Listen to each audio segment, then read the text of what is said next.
you know?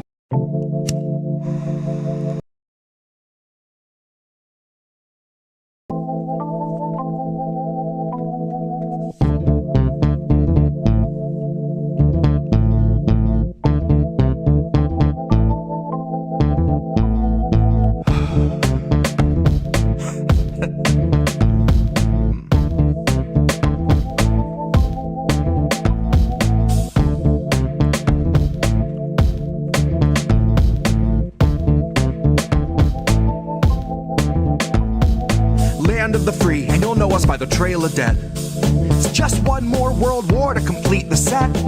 When you live by the pike, you die by the pith. You die wide-eyed, still pleading the fifth, or crying divine epithets and pathetic attempts at defense. All empathetic for those on your side of the fence. Well, I'll gladly put you and your legacy into an alternate tense of faltering senses and altered events. Like hun, it ain't a hearse, it's a reaper's stretch. Ah, how sweet, she said. Bunch of hordes in the street like it's Evil Dead. Where the thin blue line meets razor's edge, and where the corporate ladder ascends to a steel-toed boot that awaits on the ledge. You'll be licking it fresh at your boss's request till it stomps each finger and watches you fall to your death and drown in an ocean of debt.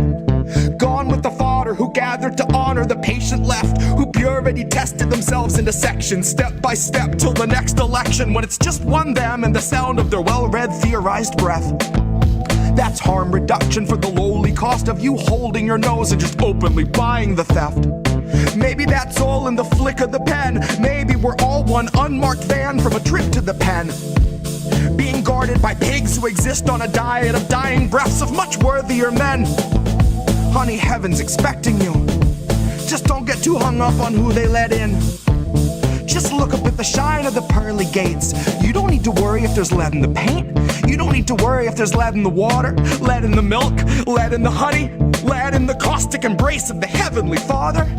Lead is the flavor of passive perpetual slaughter. Lead is the taste of us led to the ledge by the lure of the legend of expert consensus, and then beckon to stretch it just one step farther.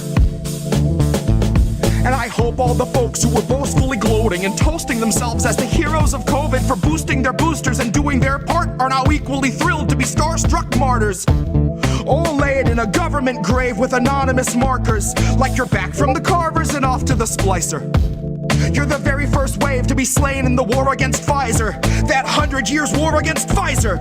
They are thinning the crowd that is striking right now to bleed adequate pay from those inhuman misers, who all sit in their office and designate coffins to people regarded as nothing but profit for Kaiser. Still the Dems want you nicer. Dems want you softer. Dems want you kinder. Yeah, they all want you graciously starving in silence. You will speak when you're spoken to. Rest of the time, you and all of us peasants are merely depressing statistics neglected in Congress's binders. All bled, bone dry, then fed to the grinder. Our headstones line each step as reminders. That's a lesson in object permanence learned in the furnace by workers consigned to the fire.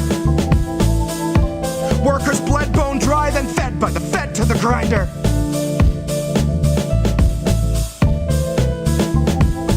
Fed by the fed to the grinder.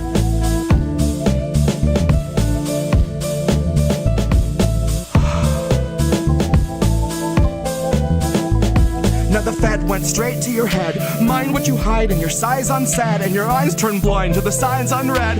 Flag bright red, so you let it in bed. You let it inside and you'll see that it's fed. Never you mind that it grinds your wealth into bread for itself, then it bleeds you dry, then it dines on the dead. Now the fed went straight to your head. Mind what you hide and your size unsaid, and your eyes turn blind to the signs unread. Flag bright red, so you let it in bed. You let it inside and you'll see that it's fed. Never you mind that it grinds your wealth into bread for itself, then it bleeds you dry, then it dines on the dead. And the fed went straight to your head. Mind what you hide and your size unsaid, and your eyes turn blind to the signs unread. Flag bright red, so you let it in bed. You let it inside, you'll see that it's fed. Never you mind that it grinds your wealth into bread for itself, bleeds you dry, then dines on the dead. The fed went straight to your head. Mind what you hide and your size unsaid, and your eyes turn blind to the signs unread. Flat bright red, so you let it in bed. You'll let it inside and you'll see that it's fed. Never you mind that it grinds your wealth into bread for itself, then it bleeds you dry, then it dines on the dead. Here's where our leaders would see us all led. Here's where our leaders would see us all led. Here's where our leaders would see us all led. Here's where our leaders would see us all led.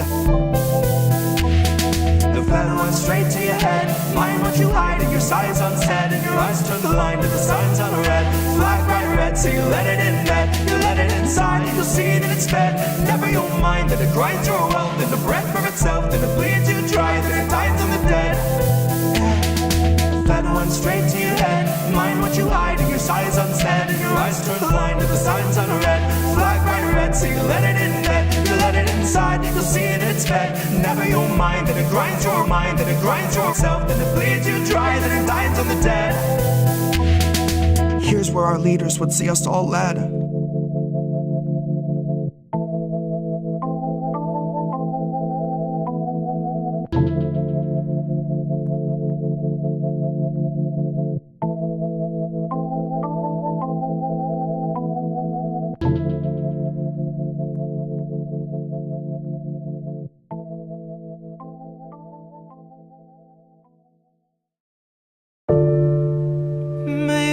That's how it goes. We won't open our eyes, so we're the last ones to know. We're the last ones alive. Kept our enemies close. Wondered why we don't thrive while we're grasping at ghosts. Counting backwards from 5.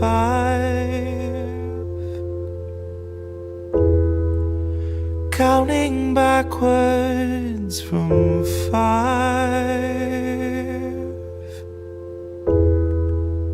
Counting backwards from 5. Count back from 5. The theater on fire, the cast on strike. The studio stuck starts taking a dive. The contract's tossed and they're gone with the tide. The heads and execs, their hands are tied. We can't pump this track and treat you right. But what do you expect from the industry type who survive by the leeching of bodies and minds? From those who original thoughts never seem to find. So they're gonna reboot ALF before your wages rise. And it gives cause to pause and reflect on the times. If they're losing control of their fools and their mimes, when all those obedient actors who grew their careers by averting their eyes are now holding the line, along with the authors of countless scripts that strengthen the hand of that corporate grip, squeezing our throats till we take the pen and we accept and consent to the corporate drip, till you're all up to date on your pharma du jour, till you got a healthy support for the war on your lips. And now you know that the advertisers need more than a rerun summer full of flashback clips. Enter the scans from the year before, all the days of de-aging and mapping the face, and the hours of actors recording their voices are links in the chains that will bind them in place. Now all of those shows are so easy to make. When they got a drone they control that needs no break, it can bend, it can break, and it's cheaply replaced enough up-to-date films all in one take. And those studios bank on us doing our duty, unhinging our jaws and digesting the fakes. Cause they know that we'll love how synthetic it tastes. Watch as they edit your features without any trace. Not that there's anything you could do anyway. Now watch as they show you a movie you saying shit you would never say. Dystopia boldly accelerates. Maybe you're only a mold, something to fill with a clone, something that Elon would celebrate. Something they own, something they program and code, something that's woefully able to know it's exanimate. Cause it doesn't feel touch over top of the laminate. You will not feel an emotion, but they will not scan and examine it. You and the other consumer contaminants fed on the federal diet of Kiev, Havana, and Tiananmen. I can't be the only one weighing the pros of abandonment. I can't be the only one weighing the pros of abandonment. Where did you think we'd go? Love, there's nowhere to lie. Guess it's not who you know, more it's what you can hide.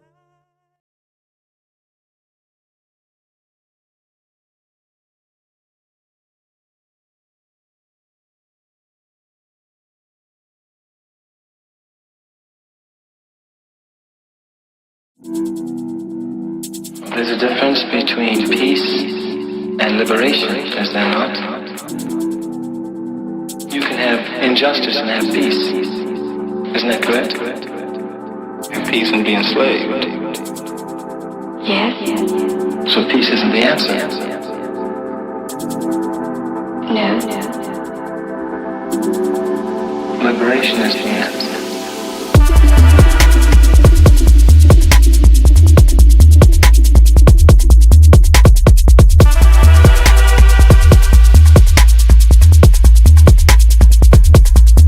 Liberation.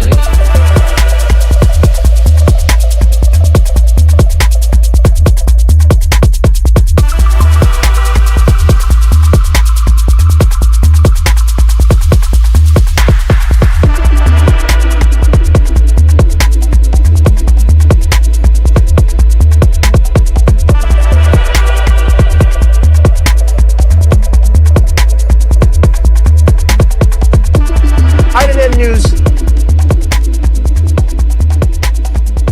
It is Wednesday, my dudes.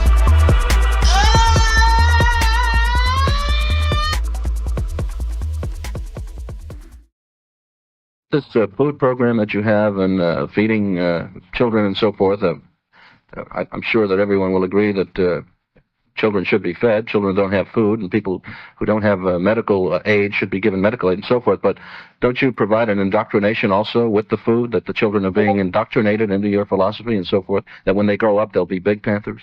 What you call indoctrination, we call education. I say that they're being indoctrinated when you tell them to pick up a gun and go 10,000 miles and shoot somebody that never even called them nigger. What we do is educate them. We educate them to their own environment. We don't educate them about historians that are completely rejected, completely removed from their environment. We educate those people and those young people about the conditions in their community. We show them very physically the conditions in the white mother country, as sometimes referred to, and the situation in the black community. We show them and we point out to them the evildoers and the lawbreakers supposedly manifested in the peace officers. And we show them very concrete and real contradictions, but we do not indoctrinate them, we educate them. Why are you not there? I know why you're not there. Because I set up for last week and I didn't check. They should hear you though. That is how this works. I just have to go here and then turn this on. There you go. Yeah, you should be good. I think. Right? If I can get out of this. We still not good? Why?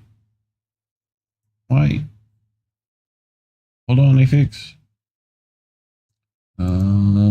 That's right. So maybe that. Oh. Why is it weird? There we go. I fixed it. I figured it out. I did it. Yay. Welcome to another episode of INN News with me, Reef Breland, and my co-host as always, Collin Radix-Carter. Hey, Bear, how are you?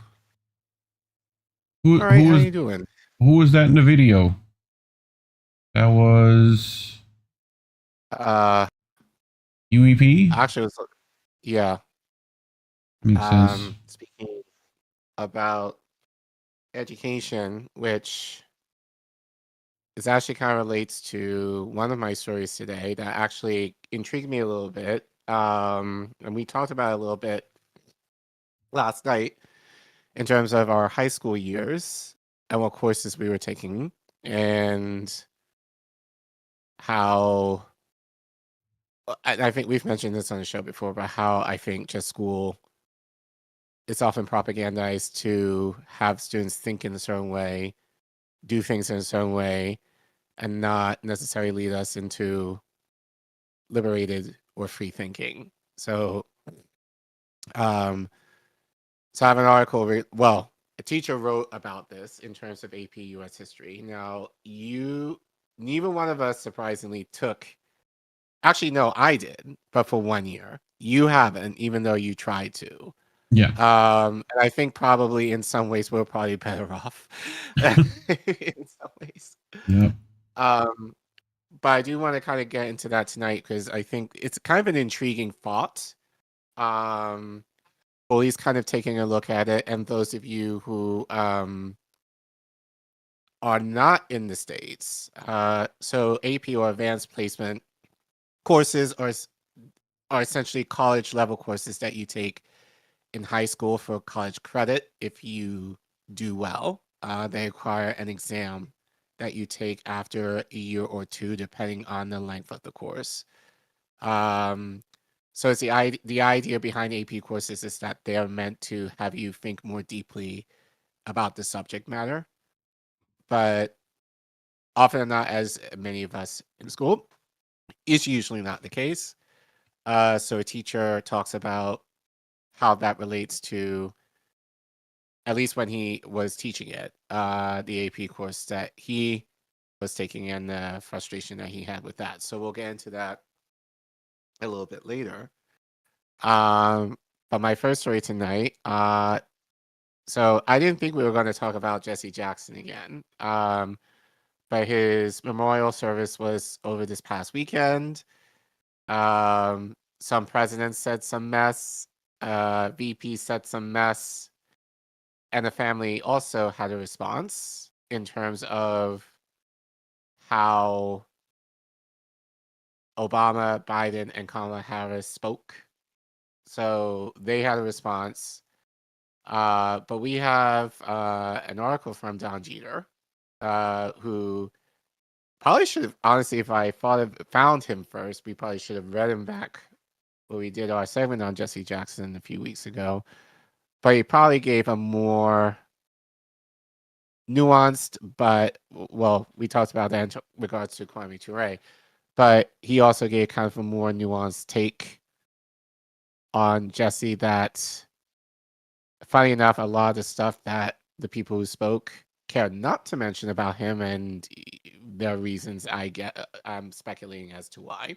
But we'll get into that in a little bit. And then what did you bring? Because you have 3 stories that you wanted to touch on. Yeah, most of them are short. I mean, all of them are short, like less than 10 slides, which doesn't really happen usually. So, but we're going to talk about this fucking parody of a world story we live in. Like, have you heard anything about this Shield of the Americas, Care Bear? Donald Trump's recent propaganda push. He's creating this little, task force, like, to deal with things in South America, because they definitely needed our help somehow.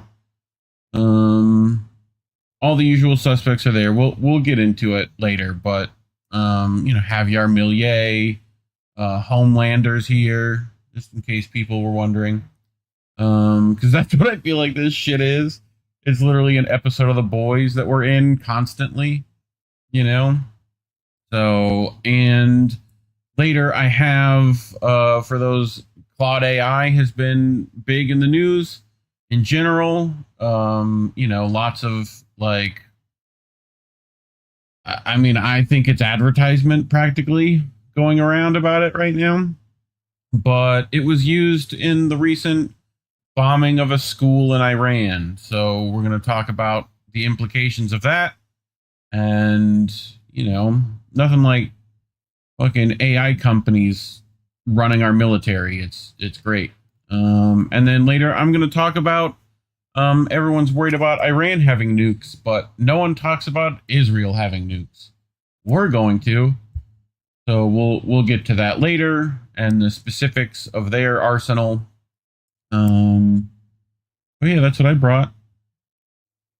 Any questions? Do you mind, no. Do you mind sharing your screen? Yes, because you want that. There you go. Thank you. Yes. So if you're ready to get started, I'm ready. Yeah. But before we do, if you don't want to give for YouTube, because they do take 30% off your giving. So for every dollar you give, they take 30 cents. You can give through Ko-fi. That's one way. You can also give by Substack, PayPal, Patreon, or Substack, especially if you are looking to give monthly. And all your money goes towards helping us keep on the lights. And we talked about, I think a couple of nights ago, adding more programming in order to, one, make our lives a little easier, but two, being able to push more content, which thank you guys for watching our content. Yeah. So, and probably to help support members within the network with any tech needs, at least for now. Depending how much more we get, we'd like to do a lot more with it.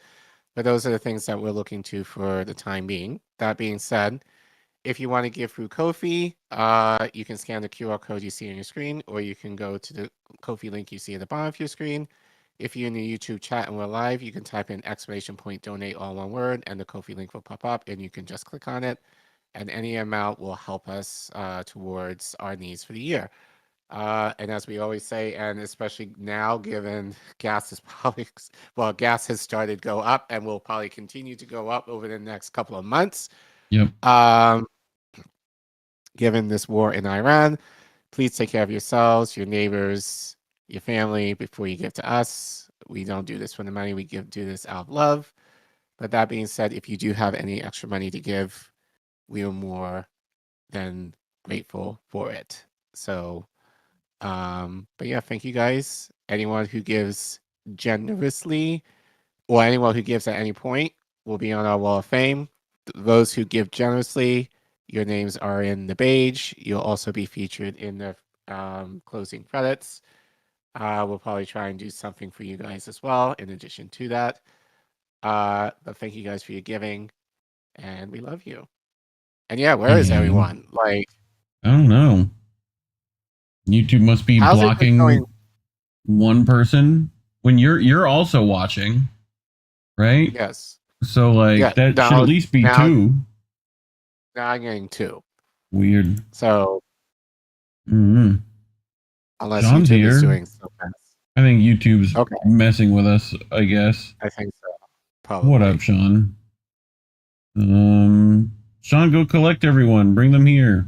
Where are they? Where is everybody? Substack's going. Indie's over there. Rumble's working. So Rumble supposedly got 4 people. If you're not a lizard person, get in that chat. Use those thumbs. You know, let me know. But to our first story, Boy Wonder. Yep. What you got? So, as I said earlier, wasn't expecting we were going to talk about Jesse Jackson again. I thought that story that we did a couple of weeks ago when he passed away was a one and done.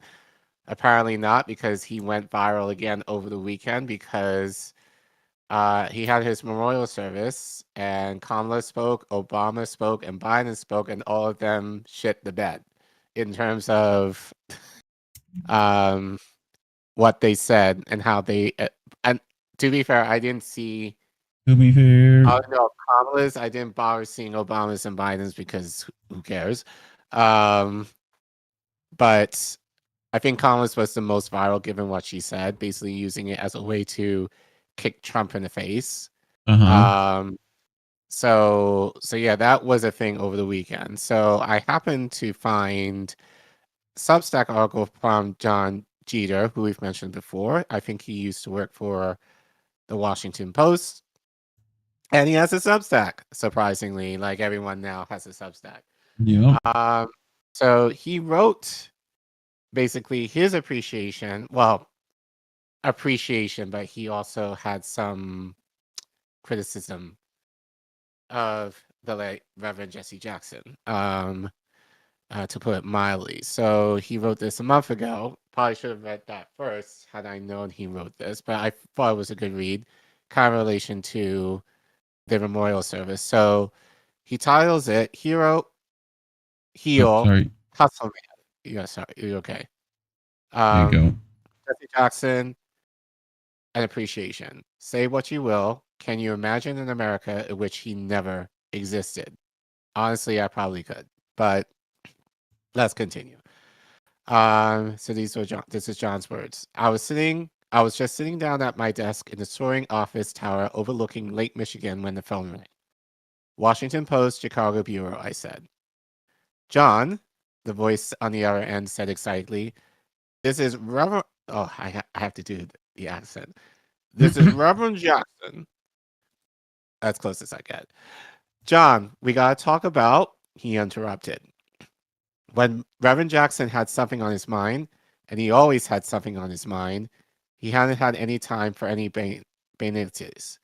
He will call occasionally in the months after I accompanied him on a 1998 nostalgia tour of Appalachia as he weighed a 2000 presidential campaign, which was nothing more than a vainglorious attempt to recapture the startling energy from his 1984 and 1988 White House bids that were growing more distant in the public's rearview mirror as the 21st century dawned.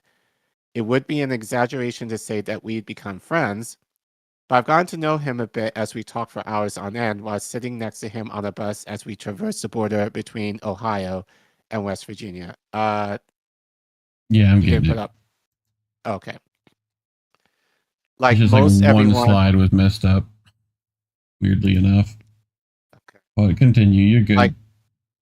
Like most everyone in his orbit, I was of two minds about Jackson. At once drawn to him like the sun, yet repelled by his sloppiness that threatened to destroy everything he touched. And although his 1998 tour was a little more than a vanity project, it also offered a glimpse of this deeply flawed titan of American politics who towered over the final years of the 20th century like no one else. I wrote at the time, flanked by union officials, actor and liberal activist Martin Sheen, and the Reverend Jerry Falwell, an evangelical and conservative who's often at odds with Jackson's brand of politics, Jackson exhorted the audience to leave no American behind.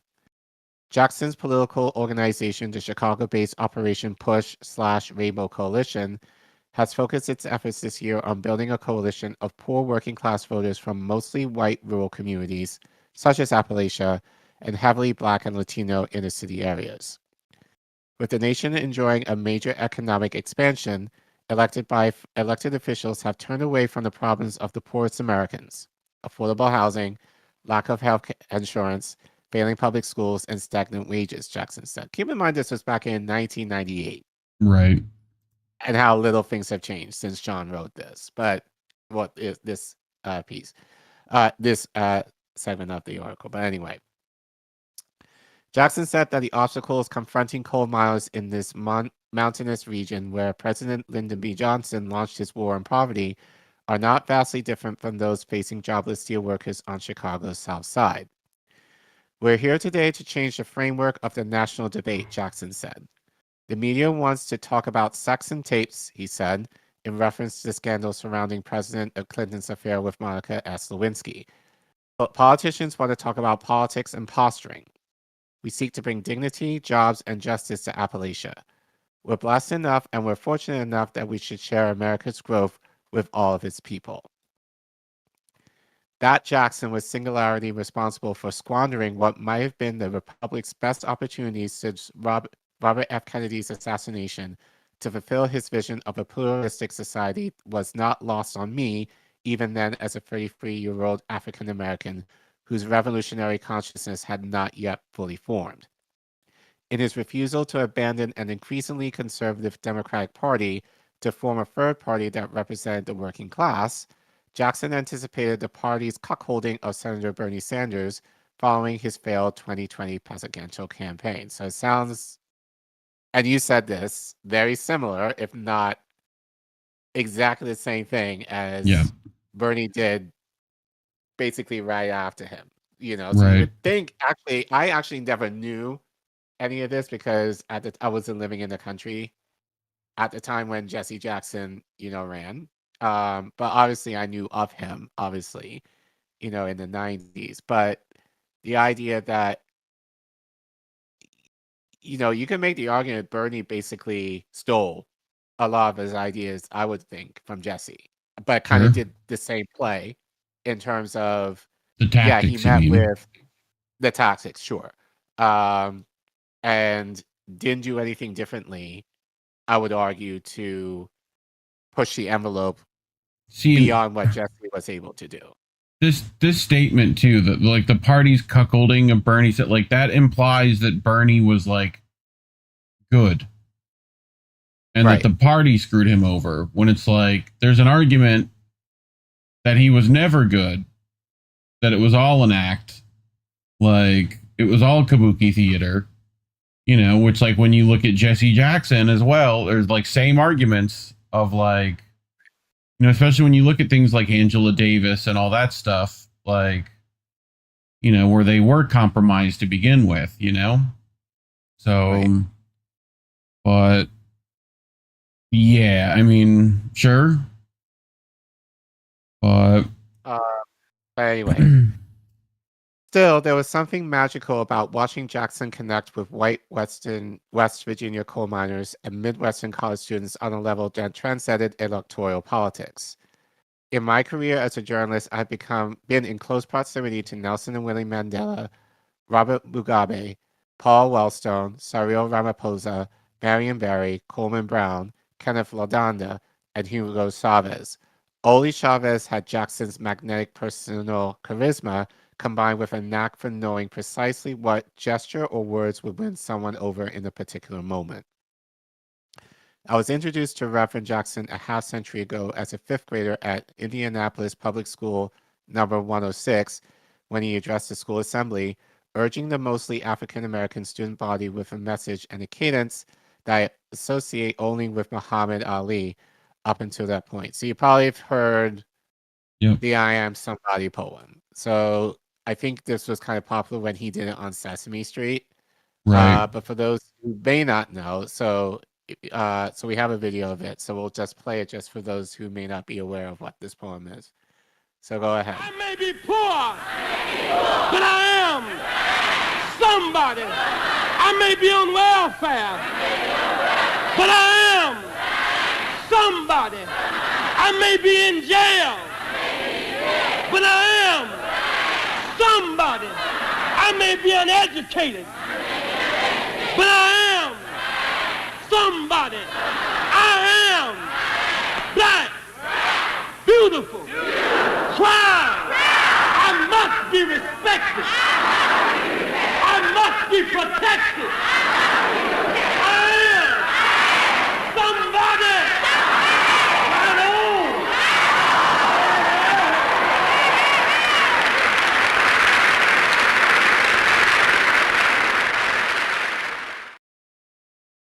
Yeah, so I mean, depending on the audience, he would change the words, but you got the point. So, anyway, let's continue.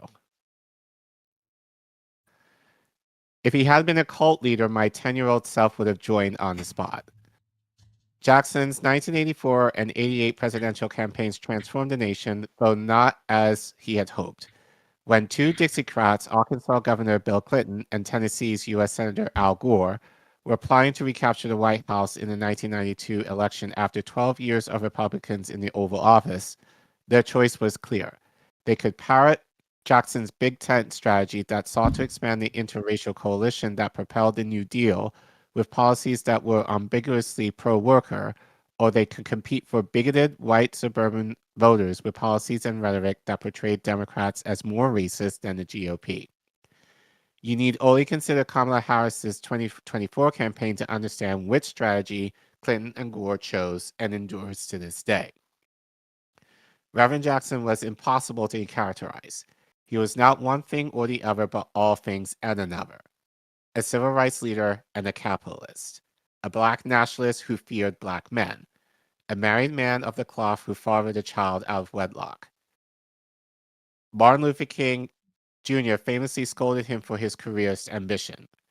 When he floated the idea of challenging Washington, D.C.'s Mayor Marion Barry at the polls, Barry mocked him, declaring, "Jesse don't want to run nothing but his mouth." Black South Africans loathed Jackson for daring to lecture them.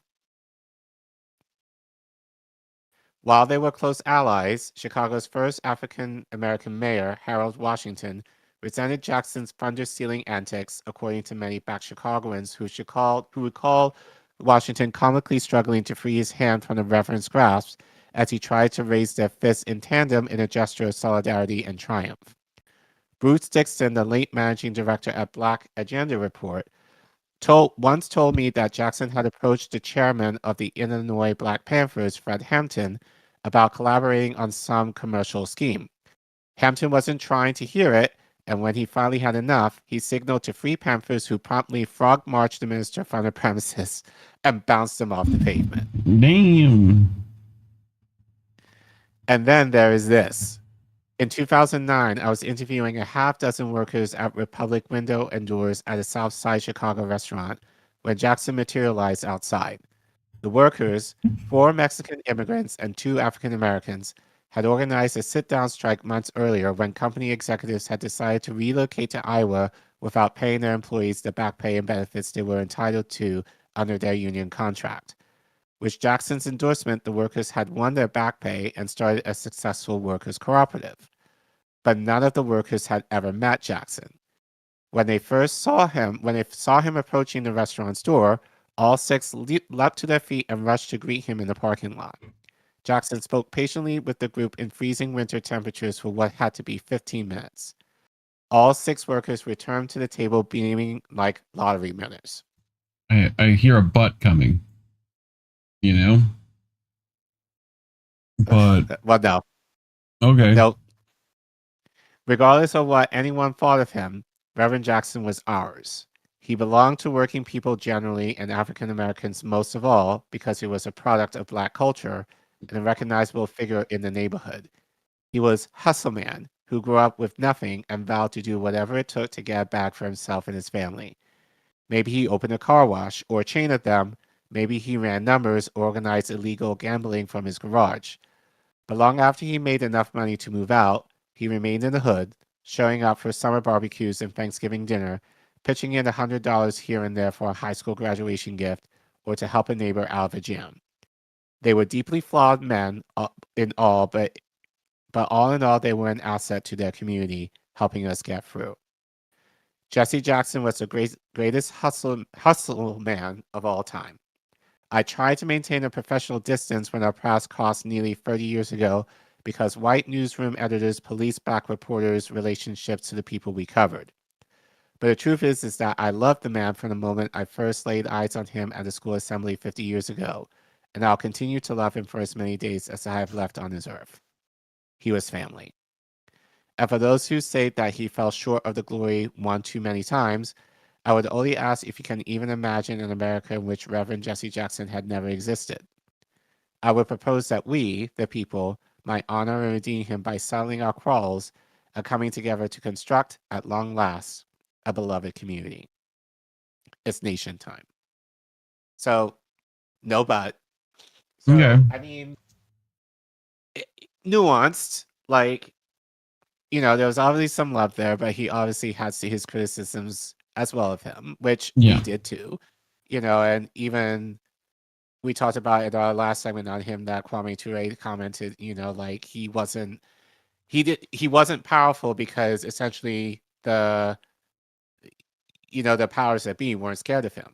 You know, like he wasn't a threat to them in terms of he wanted to be a part of the club, but kind of play outsider in the same way that Bernie did, starting a decade ago. Yeah. But regardless of that, so well, we'll get even to with the strike stuff, like Bernie fills that role now too, where it's this like union. Well, and there's other union celebrities that we've talked about ad nauseum that might take up that charge too, of like anytime there is a strike, these people show up and soak up all the energy, you know, politicize the movement in and of itself, and then run off. You know, like we talked about Bernie being a strike killer. You know, Like every time he comes in, suddenly these strikes get shut down. So, but I, like the end of this article is like very kumbaya-ish, which I get, I get it. I get it. I considering the death, obviously, Yeah. Like if this were my father, I said to you, like, Yeah. my father wouldn't do that. No. Like, fuck that. Like, and if he was still alive, I would be like, this is, why are you, savioring him? It's like, we get that all the time where it's like, we post any criticism about anybody and it's like, we get, well, no one's perfect and they've done good, and it's like, well, okay. Here's what I appreciate with this article, though. It wasn't a glowing thing. Like, he wasn't giving, like, he was giving Jesse his flowers, but at the same time, he was like, look, the man was flawed. And I think that's okay to say. Like, and I think that's the problem. I think generally in politics is that we idolize these people so much within their celebrity, quote unquote, that's like anything bad you say about them is kind of like you're clutching their pearls. It's like, oh my God, you kind of like you said, oh my God, we can't speak evil of these people. Why the fuck not? Why not? Right. They're human. So like we'll all have dark sides to our souls. So it's appropriate, I think, to criticize people when necessary. You can do it in love. And I felt John did a good job here. He wasn't scathing about it. But at the same time, he was just kind of like, look, I love the man. He did help in his community, but there were also things I didn't disagree with in terms of his politics. He didn't agree with the fact that basically Jesse Jackson, and this is kind of what I remember him for, kind of like a showman in terms of the politics. As you said, kind of using a lot of these movements that could have potentially led to something even back in the 80s. So it just kind of show you like why people are so frustrated now, because a lot of the things that Bernie talked about wasn't necessary. And that's, I think, the killer. New. Like realizing within the last few, not realizing in the last few weeks, but like the idea that a lot of the stuff that Jesse talked about, well, really like universal healthcare has been talked about since the 60s, really, in this country. But how long have we still not gotten that?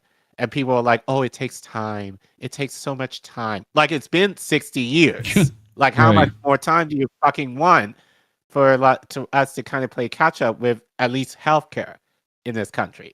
So, so I think that's kind of why I thought this article was interesting, was because it wasn't a glowing review of Jackson. It was kind of like he gave the good, the bad, and the ugly, which I think is appropriate to kind of discuss, especially if we're wanting to learn and kind of see how we progress. Right. But going to the cusp of what I want to talk to tonight. You think you just fell out of a coconut tree? So Jackson had his memorial service over the weekend. So this is the thing that went viral, and people either said nothing about it or people had scathing critiques mostly at Kamala for this. I will say why later, but I think a lot of you who kind of are aware know why. So Kamala spoke, but she used this as an opportunity to kick Trump in the teeth against the wishes of the family, who requested not to bring any politics to the memorial service. So this is from ABC News, so they clipped it up, but we'll essentially listen to the part where a lot of people had a problem Kamala saying. So go ahead. Okay.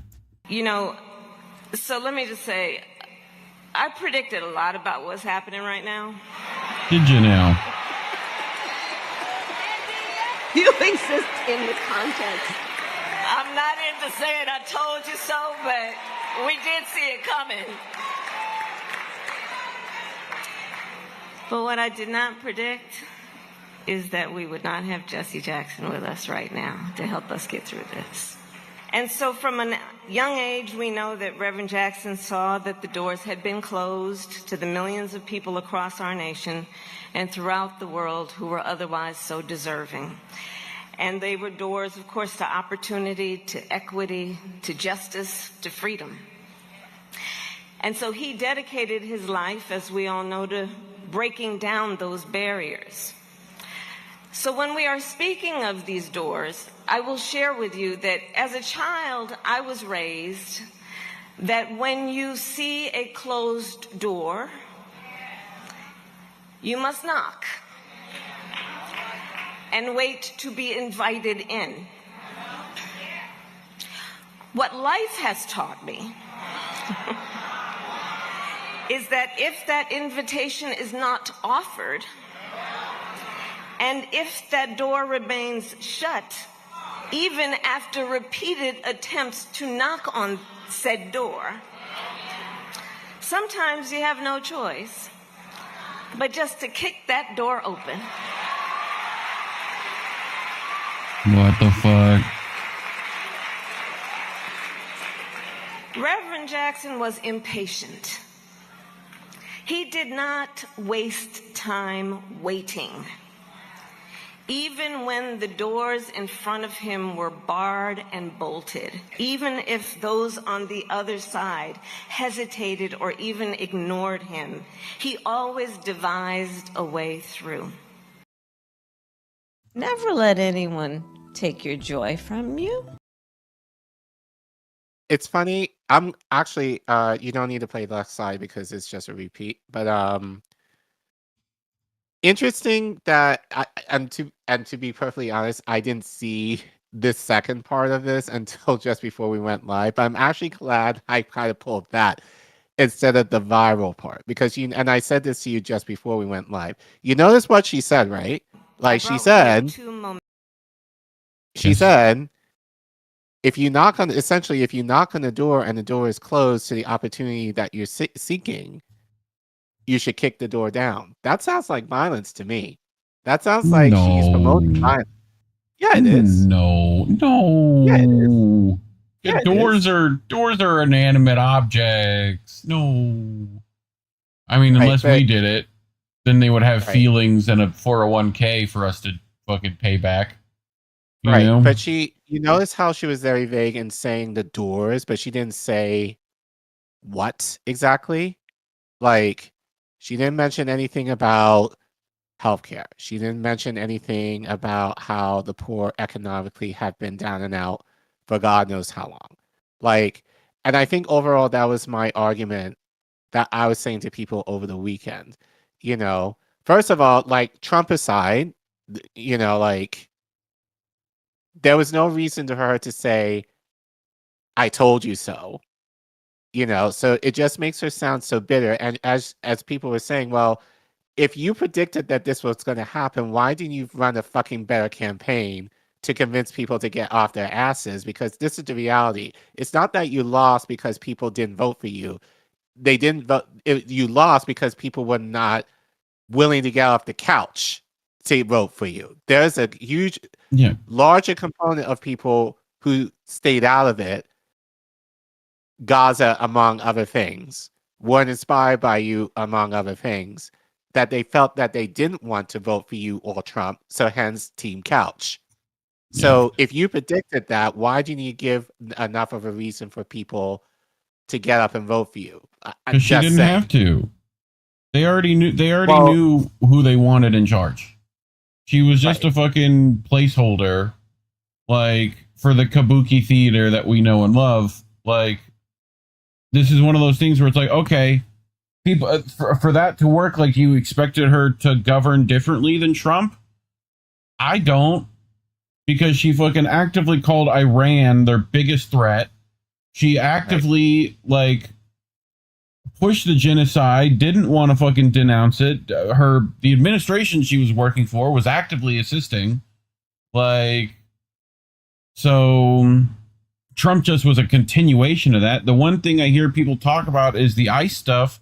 And, like, Obama was deporter in chief. You're telling me she wouldn't do the same thing quietly and, like, better managed? The only difference is that the Democrats have better marketing that they're able to justify what they're doing, i.e. Ukraine. Yeah. You know? So, but again, it's like, and again, to be fair, I knew of the viral clip she didn't bother watching Obama, bother watching Biden. Yeah. But none of them, from what I know, and in the chat, if you did see it, you can let me know. None of them talked about Jesse and his policies. None of them talked about what he tried to stand for. And you know what? I would have maybe appreciated if they were like, look, these are the issues that Jesse stood for, and as a party, we haven't done our job to uphold them. Maybe moving forward, we can take on Jesse's policies so that people's lives can be better post-Trump. If they said it if they said it along those lines, I could maybe back that perhaps, but that didn't happen. They used this opportunity to kind of pat themselves on the back and to vilify Trump when the family themselves, and this is what came out after all of this went down, like Jesse Jackson's son, Jesse Jackson Jr., basically rebuked all of them for their actions at the memorial service. So let's watch this here. Yesterday,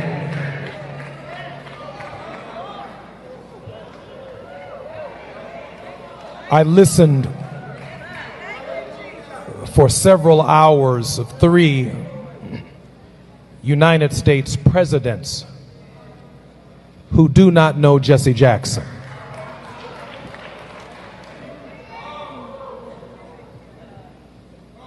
He maintained a tense relationship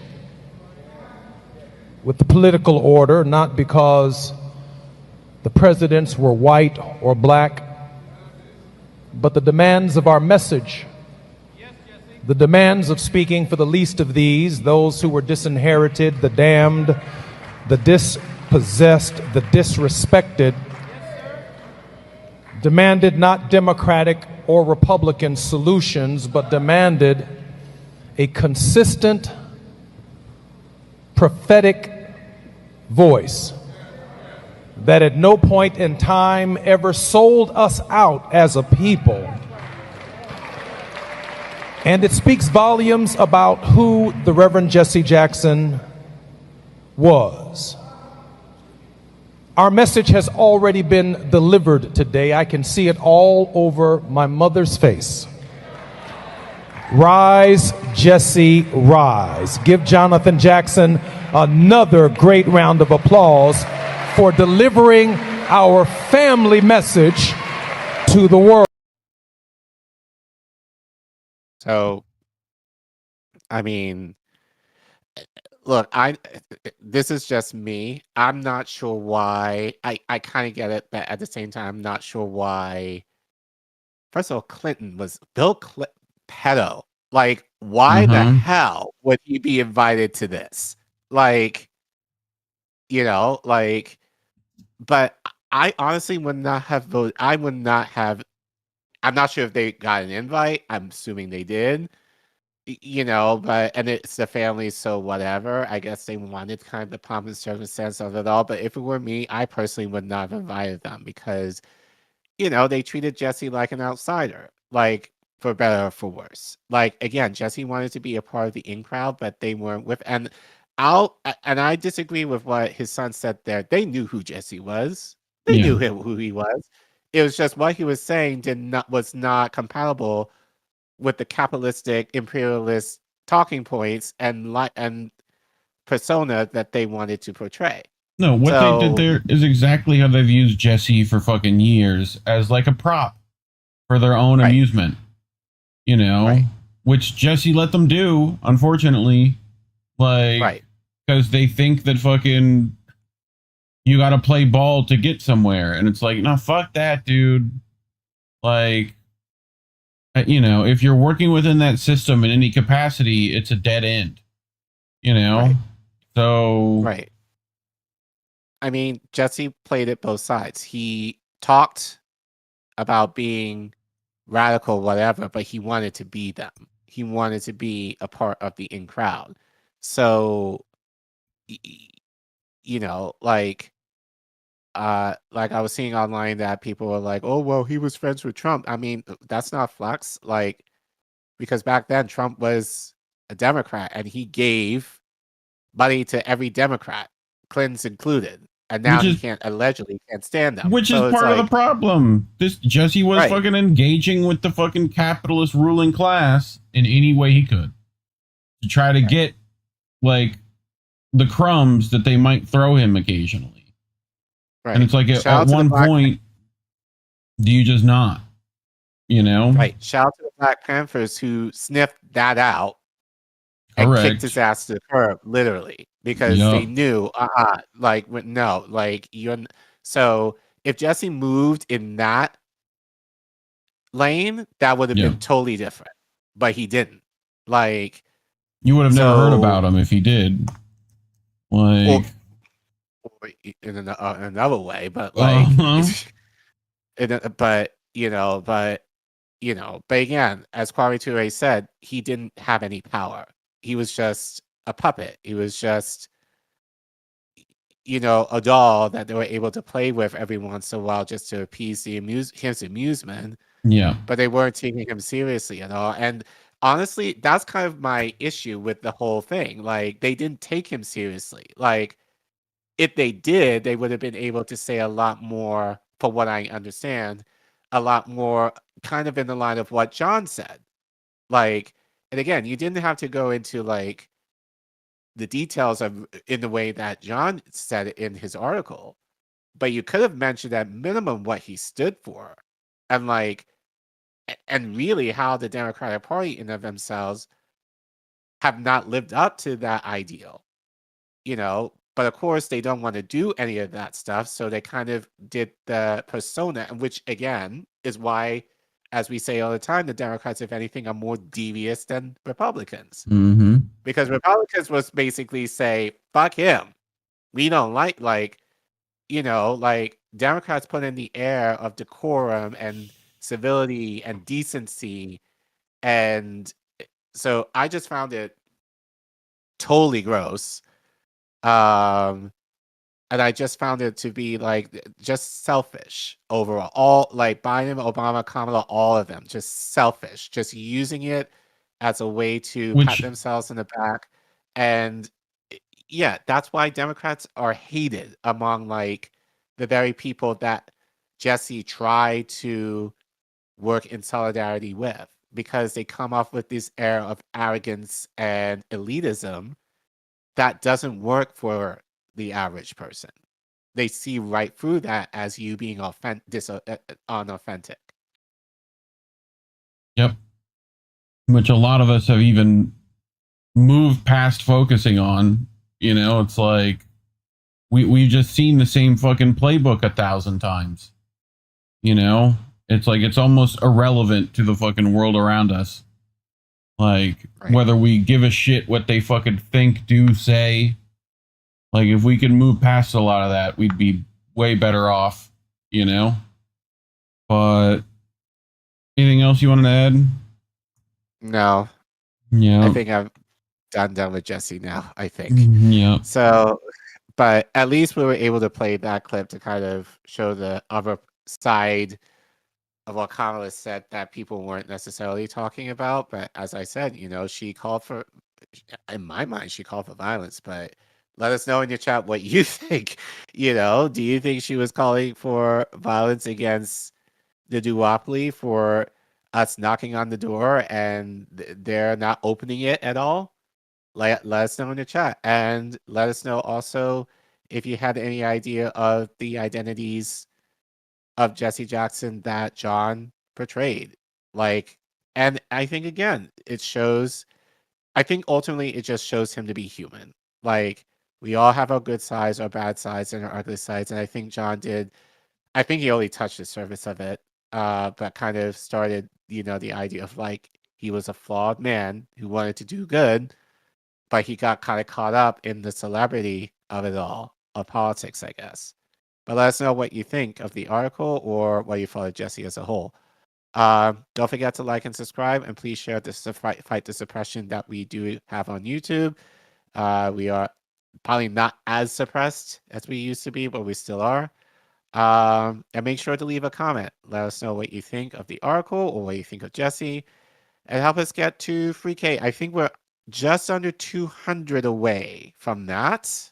Yep. So maybe within the next couple of months, we're able to hit that, or definitely by the summer. We're Help like us at get there. 2,800. So Yeah. I know. think when I checked, it was like 2819 or 18 or something like that. Yeah. But regardless, thank you for watching. Nope. Well, chat. How are you doing? Seems like I have a few more folks. Yeah, coming people are trickling in. I wonder if YouTube was just a little weird with like, you know, I started the stream a little later than normal, you know. Okay. But let me scroll up. McCord Lord said interesting parallel in reference to like the Bernie and Jesse strike killing. Indy was saying I am getting dumber by the second when listening to Cam. Driving me Macy, why don't we talk like we are whining all the time through our nose? That'll win an election. I mean, it seems to be. I feel like Al Gore did the same playbook. No, just be as dry and as like just like the fucking Visine eye commercial. You remember that? Who was doing? It was like Bueller. That guy. Yeah.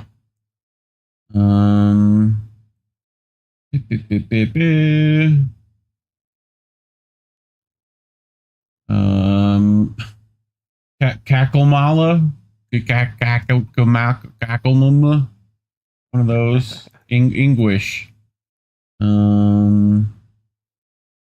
So dope. All right, let's check. Wombat gave me 100%. I don't know what it was, but all for it.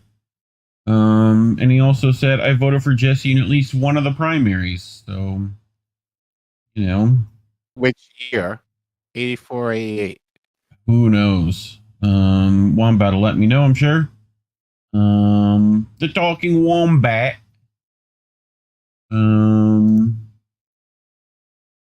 Anyway, anything on the Rumbles? No, lizard people are not. It's all lizard people on the Rumble right now. So use those thumbs, get in there, let me know what you're at. Anyway, all right, you ready for the next one? Ready? Yes. This is just straight out of Team America to me. This nonsense. Well, please. Pretty much. Like, it's literally like Trey Parker and Matt Stone are writing the fucking policy points of these fucking idiots. Like, they saw that shit and went, that's a good idea. Like, they watch the fucking Boys and they go, Homelander's a good guy, right? Like, you know. Anyway, because this is a real photo. This is not doctored at all. In no way has this been doctored in any capacity. The Homelander showed up. Fucking Stormfront's here. In no way have I doctored this photo.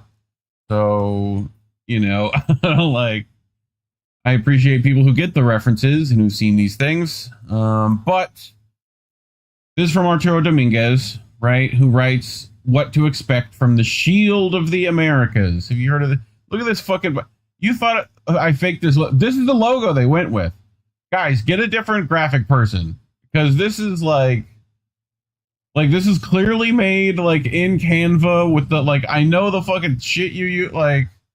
Guys, you know... Anyway, you can see all who's here, right? We got fucking Javier Millet... We got all the fucking South American ops here. You know, this lady, we've talked about her before too. You know, who's fucking, what is she, like 4'8"? How small is she?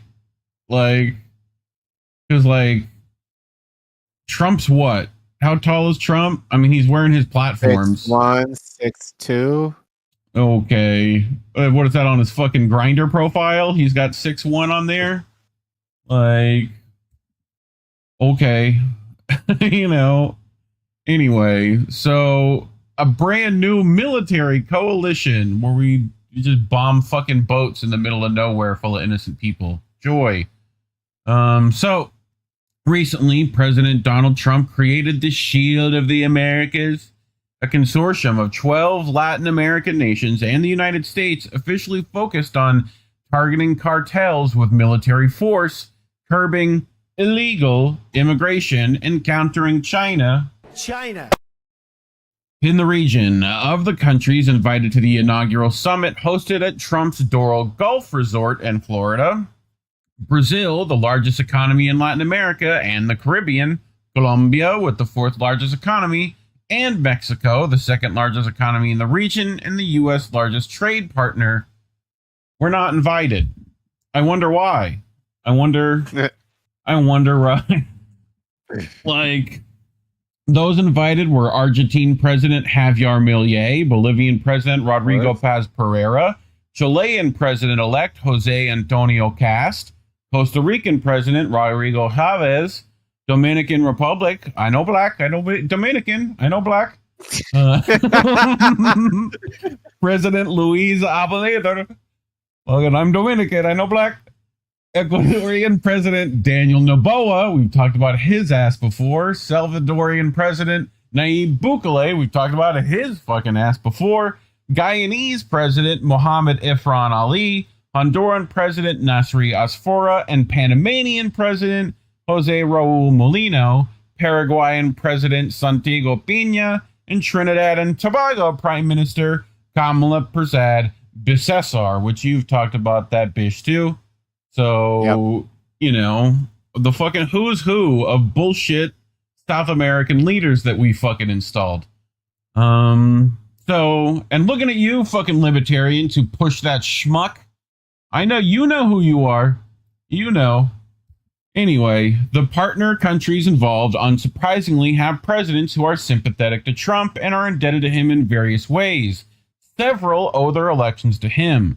Milei owes Trump for helping elect his party members to Argentina's National Assembly in late 2025. Cast, Pereira, and Asfura owe Trump for helping them get elected last year by his meddling in their elections and, in several cases, threatening voters with isolation from the U.S. partnerships and investments. It comes as no surprise that Trump would try to meddle in this year's elections in the region as well. I thought we didn't like people meddling in elections. I thought we didn't like that. Oh, that makes sense. Yeah, that makes sense. It's okay when they do it. Good to know. So, the Shield of the Americas Summit resulted in the creation of America's Counter Cartel Coalition, the ACCC, the SSS, through a proclamation. Trump wanted to just make a proclamation. You know that, right? He just heard about Lincoln's proclamation and he went, I got to do my own, right? So, according to Trump, 5 additional countries signed the ACCC proclamation: Guatemala, Peru, Uruguay, Venezuela, and Suriname. And we know why Venezuela signed this shit, because they're like, give us our fucking president back. What do you need us to do? Like, so, and Suriname got its own problems. Like, anyway, officially, the agreement is meant to address grave dangers by use of any necessary resources and legally available authorities to counter drug trafficking, while Mexico has an existent bilateral agreement with the U.S., excluding countries in the region with much more at stake than those represented through a commitment to lethal military force, calls the Trump administration's motivations into question. And don't nobody look at why there's drug trafficking from these areas. Don't anyone look at historically why that might be the case. But you know, what do I know? My administration has designated My administration has designated a number of cartels and transitional gangs as foreign terrorist organizations and has dedicated unprecedented resources through their destruction. Like, dude, could he have ChatGPT write this for him? Like, these international entities control territories of commerce, extort political and judicial systems, wield arms and field military capabilities, and use assassinations and terrorism to achieve their ends. Fucking Jesus Christ. To achieve the aims of a brand new military coalition, people tell me it's very good, the White House will likely seek to install U.S. military bases in participating countries or use their existing bases to host U.S. military assets. In return, the U.S. is poised to offer a $50 to $100 billion investment pool through the U.S. International Development Finance Corporation for U.S.-backed infrastructure projects to counter Chinese investment in the region. China. The agreement is also rumored to lay the groundwork for securing supply claims and isolating China from the region through tariffs. China. So, China, why the fuck are you dealing with these people, by the way? Why are we, like, pussyfooting around with a country that is trying to economically fuck you everywhere? Why are we doing that? Can you explain? Can you explain? Like, fucking tired of that shit too. Like, Russia, you too. Fucking tired of this nonsense. While the full details of the arrangement of the roles each country is expected to play have yet to be released, signing a working agreement and openly committing a country to an open-ended partnership with the United States have historically proven detrimental. In case people were fucking wondering. The White House argues that cartels can only be defeated through military power rather than legal solutions, thus opening the door for the continued use of targeting that has killed innocent civilians in the Caribbean and Pacific Ocean while denying due process under the law. There's a famous Bill Hicks bit where he talks about, like, and I forget the name of this, like, famous Western stuff where he, like, throws a guy a gun and he's like, pick up the gun, right? And the guy's like, no, I'm just, pick up the gun. No, I'm just a sweet innocent little bird, don't pick up the gun. And what do you think happens when he picks up the gun? Like, bang, bang. Right. Like, this is like the same thing. It's like, anyway, the presence of the U.S. military in Latin America is largely unwelcome by most populations in the region, as noted by a recent vote in Ecuador to keep U.S. military bases out of the country. Despite that, Ecuador's president, who signed on to the ACCC, ignored the will of his people and allowed the U.S. to conduct a military operation in the country in the week leading up to the Shield of America summit. The operation, done under the guise of counter-narcotics operation, was conducted in an area known for indigenous resistance to Noboa's government, lying very close to Ecuador's border with Colombia. I wonder why they let that happen. So, where are we sending all these prisoners to again, Care Bear? Where are we sending them at? Like, I'll give you, like, 3 guesses. It starts with an E and ends with Ecuador. So, like, right there at that little fucking prison where they keep the lights on all fucking day. That place. Oh, Jesus Christ. It gets worse, by the way. So the White House and Noboa's government claimed the attack was against Comandos de la Frontera, a dissident group of the Revolutionary Armed Forces of Colombia. However, the U.S.-led attack targeted coastal and border areas like Guayas and El Oro, where the Ecuadorian military previously deployed heavily to Imbabura to break indigenous-led blockades. The Confederation of Indigenous Nationalities of Ecuador condemned the military operation as an unprecedented military occupation and a siege on the city of Otavalo. 2 days later, many indigenous activists had their bank accounts frozen. Sound familiar to anyone else? Anyone else sound familiar? Do we talk about debanking all the time here? Like, welcome to the fucking new dystopia. Welcome. We're here. So this is the participating countries. I know you guys are visual learners. Here's the map. All this fucking nonsense, right? Those couple of places, this little place right here, that little place, and this fucking shithole of a place. So, but The military intervention in Ecuador highlights what the future will likely look like under the ACCC.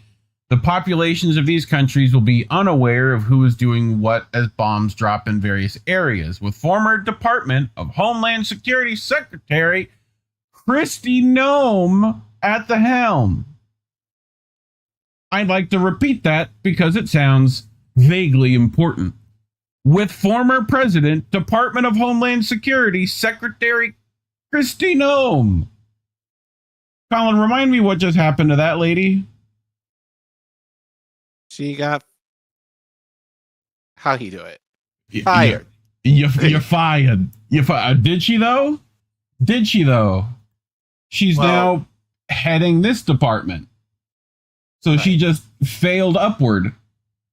Just move the fucking chess pieces, Collin. Just move them around. No one. It's just like when, you know, one of the Catholic priests, you know, touches boys. I'm sure they only did that because they didn't want her to retaliate. Because she kind of started to. Yeah. Because she was like when she was confronted with it, it was like, I was just following orders from Trump. Yeah. You're fired. So obviously Trump didn't want that shit, but he didn't want her to spill any more. So it's like, all right, I'll give you this job if you don't say shit about. That's what I'm guessing happened. Yeah. So for all sure. she cares about is her money and her prestige. So she's like, okay. Well, so when that's you probably my guess of what happened. When you look at all of the nonsense she's done with fucking ICE and shit too, like, we really gonna she's gonna do a great job dealing with Latin America? Is that what we're pretending? Like, do you ever look at someone and wonder what is going on inside their head? Like, it's anyway. So, providing fusion between the Department of State and the Department of Defense and her history of cruelty and humanity while shirking the law, U.S. actions in Latin America are unlikely to consider human life in any of its actions. A brief look at the map of participating countries highlights where the U.S. will likely position military assets, putting many of the countries Trump has previously targeted in the U.S.'s crosshairs. So that map right there, for people who forgot. So big part of the globe we're trying to fucking control. So, which we've talked about ad nauseum, the Monroe Doctrine. So go search that and how we've used it previously. So thoughts, Care Bear? You know? I mean, we went about this in depth with Kamala, not R. Harris, but yes, Trinidadian and Kamala, in terms of essentially how she sold out her island to lick Trump's nuts. So this isn't surprising to me, but it's just kind of pathetic that this is just basically for. But it kind of shows how, because these countries, I wouldn't say these countries are poor, but at the same time, it's like there are more resources, which even when spoken about with DJ Joe Nice, especially with Trinidad, they have a lot of natural resources that if they had the infrastructure that they're able to produce themselves, they wouldn't necessarily need foreign nations, especially to the U.S., to supplement, you know, what they're able to produce on their own, especially given the oil reserves that Trinidad has close to Venezuela. But they squandered it, and now they're in a position where they are going to need help. And unfortunately, like, that's where Trump likes people. He wants to feel like, you know, like the big man on campus that he's able to provide for these people, and they're willing to give it to him. So it's just pathetic, you know, especially given that this is what their constituents in these countries do not want them to do. But they're going along with it anyway because, you know, they want that sweet fill in the blank of what America is able to offer them. Yep. Agreed. Like, they're trying to play ball with someone who's willing to shoot you in the foot tomorrow. And that's if they even have good intentions. A lot of them already know what's up. So, yeah, you know, like they're not fooling nobody. But talking about these things is why YouTube has us shadow banned completely, as well as once demonetized, even though they decided to turn that back on for some reason. Not sure why. Oh, because they need their own 30% cut. They saw we were doing well without them. So you want to continue that trend, scan that QR code, go to ko-fi.com/Indie News Network. Links are in the doobly-doo. You can support us without supporting the evil company that is Google. But allegedly, they tell us engagement helps our channel. So like, subscribe, share, comment. Let us know what you think. Is this the second sequel to Team America, World Police? But otherwise, thanks for watching. Pew! We did it. We did it. So, all right. So, chat had a few bits to say. Sean said, should have had the Deep hiding in the background. I feel like that would be a little too explicit, though, if I put him back there. Like, you don't know what he's doing back there. That's their version of Aquaman, Collin. It all makes sense. It's like parody versions of all the superheroes. But someone said, Vic Adams said, I thought POTUS created it for Naomi. You are correct. I've not like double checked to see if like that's continuing since she got fired, but I think probably. I've not seen them say otherwise. But over on the Substack, the Talkie Wombat said she got fired upward. Like, I wish. Just right out of a fucking cannon.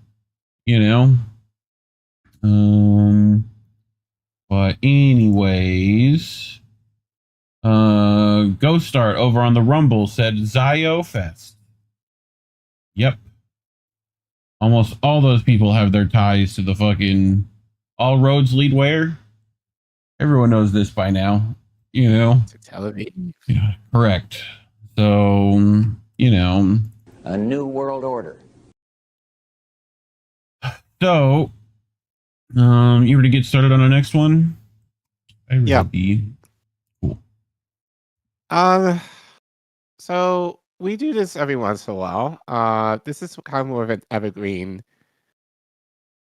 segment, but this might be good. I don't think we have any high school age or even college age or university students that watch us. I think our average demographic is people in their 30s or 40s, men in their 30s or 40s. So, but for those of you in the chat who live in America, if you took AP US History, you might relate to this in some way. So sometimes I get these inspirations based on what I see off on Twitter or X. So I saw this tweet over the weekend. Where, again, I'm not sure if it's a bot or not, but it still intrigued me all the same. At Suvi said, AP US History in high school was definitely some psyop to drag all the smart kids into unquestionable loyalty to empire and Western exceptionalism, which I would argue, not necessarily a wrong statement. Yeah. But I can almost make the argument for any US any U.S. history class or any class in general is essentially a psyop to propagandize into Western exceptionalism. So by far, if I was interesting, given that it's AP. So as I said earlier, and for those of you who are not in the States, AP is short for Advanced Placement. They're essentially college credit courses that you take in high school. But they're not. They're not college credit usually, right? Like they don't count to your. Yes. No, they're college level, but they can count for college credit if you do well enough on the exam, depending on what college you go to. Like the idea is that essentially you take less course, like you can be depending on the school, you could be exempt from those courses if you've proven to do well on the AP exam. Sometimes. So That definitely wasn't the case when I was looking to Wigan. It depends on the school. Like some schools, they may say, okay, you did this well in history, you don't have to take the history requirement, or they might offer you an elective earlier or a year or two earlier. So depends on the college, but it's a college level course. Yeah. But the idea behind them mostly is that you're able to get into a lot of these topics, especially around history, a lot more deeply. More nuance, more analyzation. I always heard it just looked really good on your like college resume, mainly. Oh yeah. Yeah. So that's the appeal, and especially especially for colleges, like if you're able to knock off like a requirement, that's less money. So or you, as I said, you get to take an elective that you normally don't take into your junior or senior year, like your college freshman or sophomore year. So which for anyone, I highly suggest doing dual enrollment if that is an option for you. Instead of AP classes, that would be my suggestion. So that way you're like for sure you're gonna get that credit. It will actually be college credit. But I digress. You brought this. I bought this. So this is from Chalkbeat. So essentially, I guess this is kind of like the Substack for like teachers who basically write stuff. So this was written by Jeremy Kaplan. Which I think I've heard that before. I think I've heard that name before. But he wrote this almost 3 years ago. So he tells it. So I don't think he's teaching now, but he used to be, obviously, teacher of U.S. history. So he writes, AP U.S. history is a race across time. That's an outrated way to teach. It simply doesn't make sense to leave the current and recent past until the end of the year. So Jeremy continues.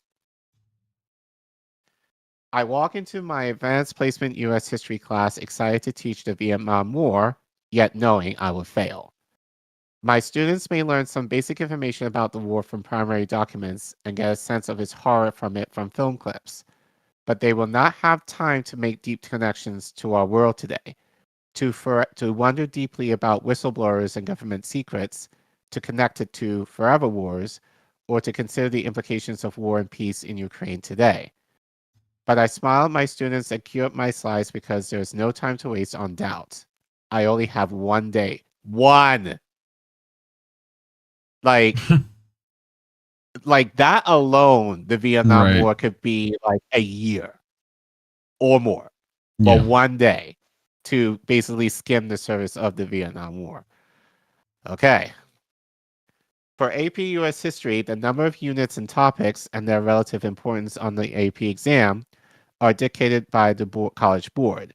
Sadly, the last unit of the AP US history course, period 9, 1980 to present, is the least represented on the exam, making up only 4 to 6%.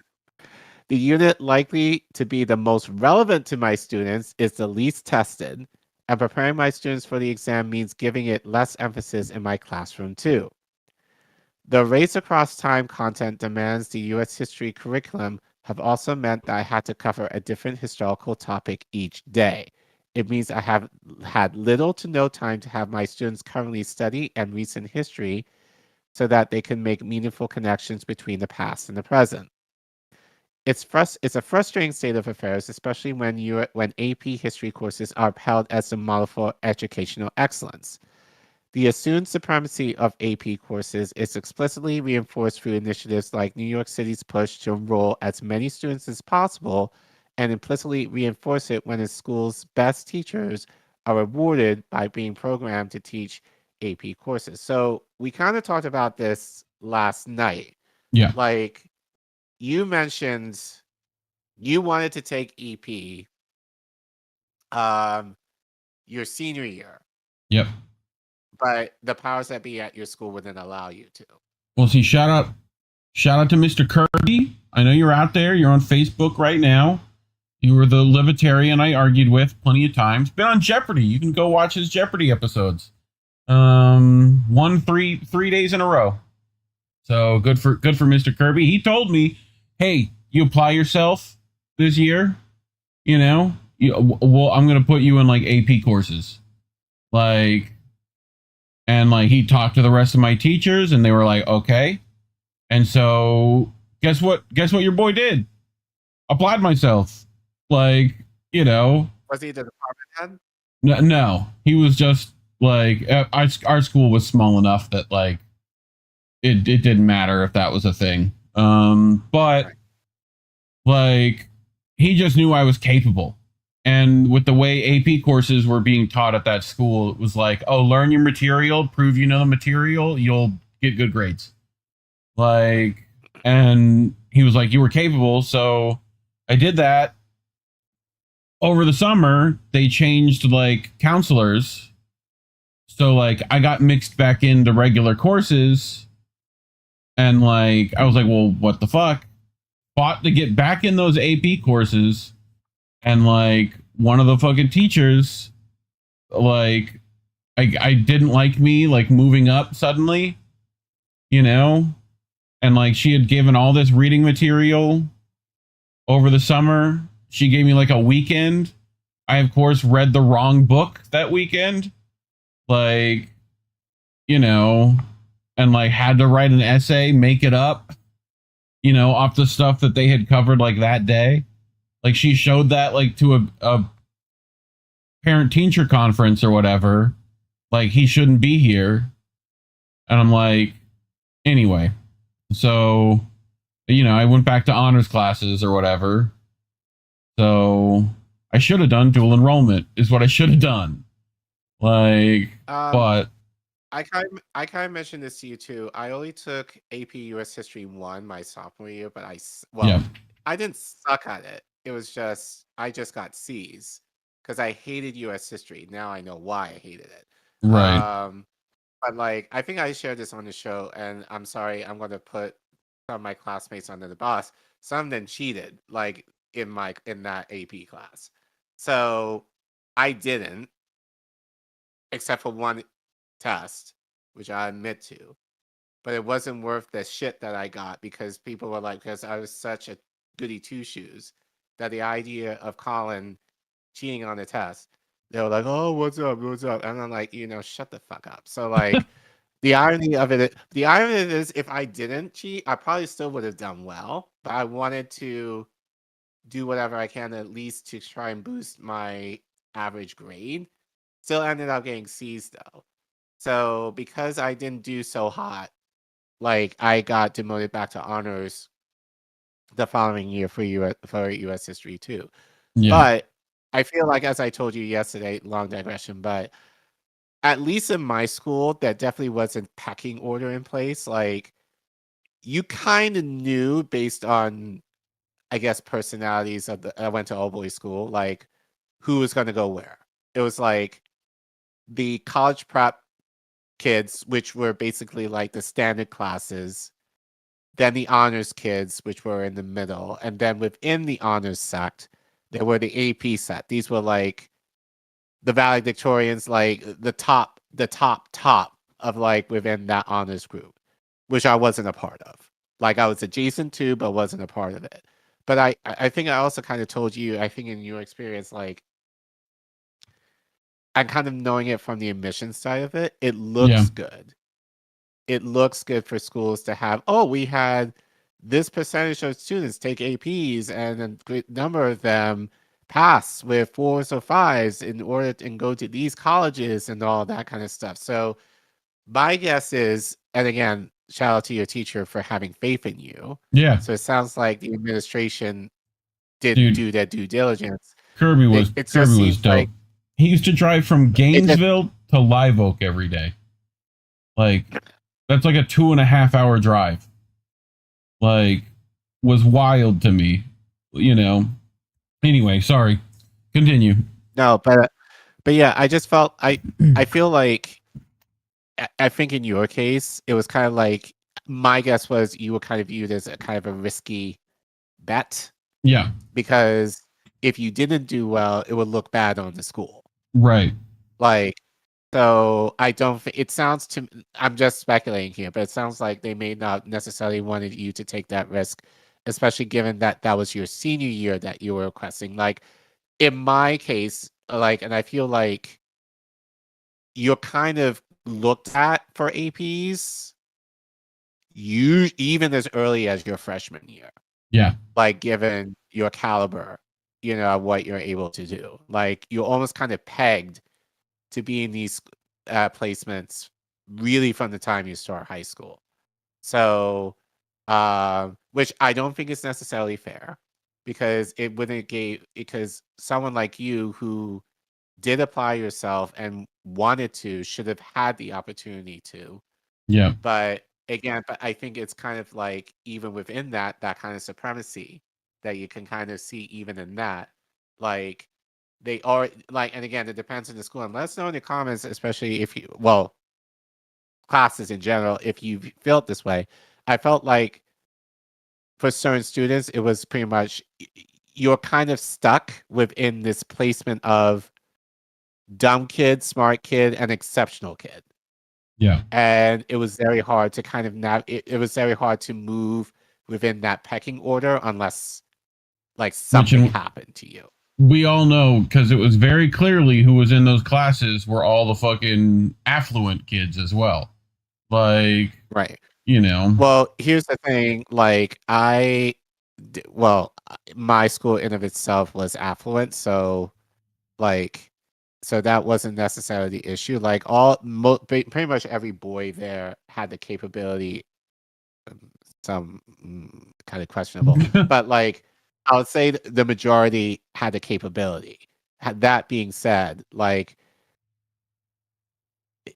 I could probably count on one hand, maybe two, of the Black students that were in honors, much less AP. Yeah. Like at least in my classes, I was basically the only one, or maybe one of two Black kids. The rest of many of the other Black kids were in the standard classes. Right. So I think so not even so much affluence. I think this kind of goes along hand in hand, but also race too, depending on the school. But anyway, long digression. Yeah. Back to the article. I have not found this to be true. To me, AP history courses represent an outdated vision, the idea that knowing more information, however superficially, is good. In my one-day lesson on the U.S. involvement in World War II, one day, for example, my class did learn about the important topics of Pearl Harbor, D-Day, and the use of atomic weapons in Japan by the U.S. However, how rich would our discussion have been and how useful to our democracy if we could have gone deeper?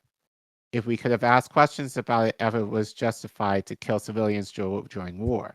If my students could have researched current issues of U.S. military interventions? How far should go to prevent or start war or terrorism? But no, this is AP history, and there is no time.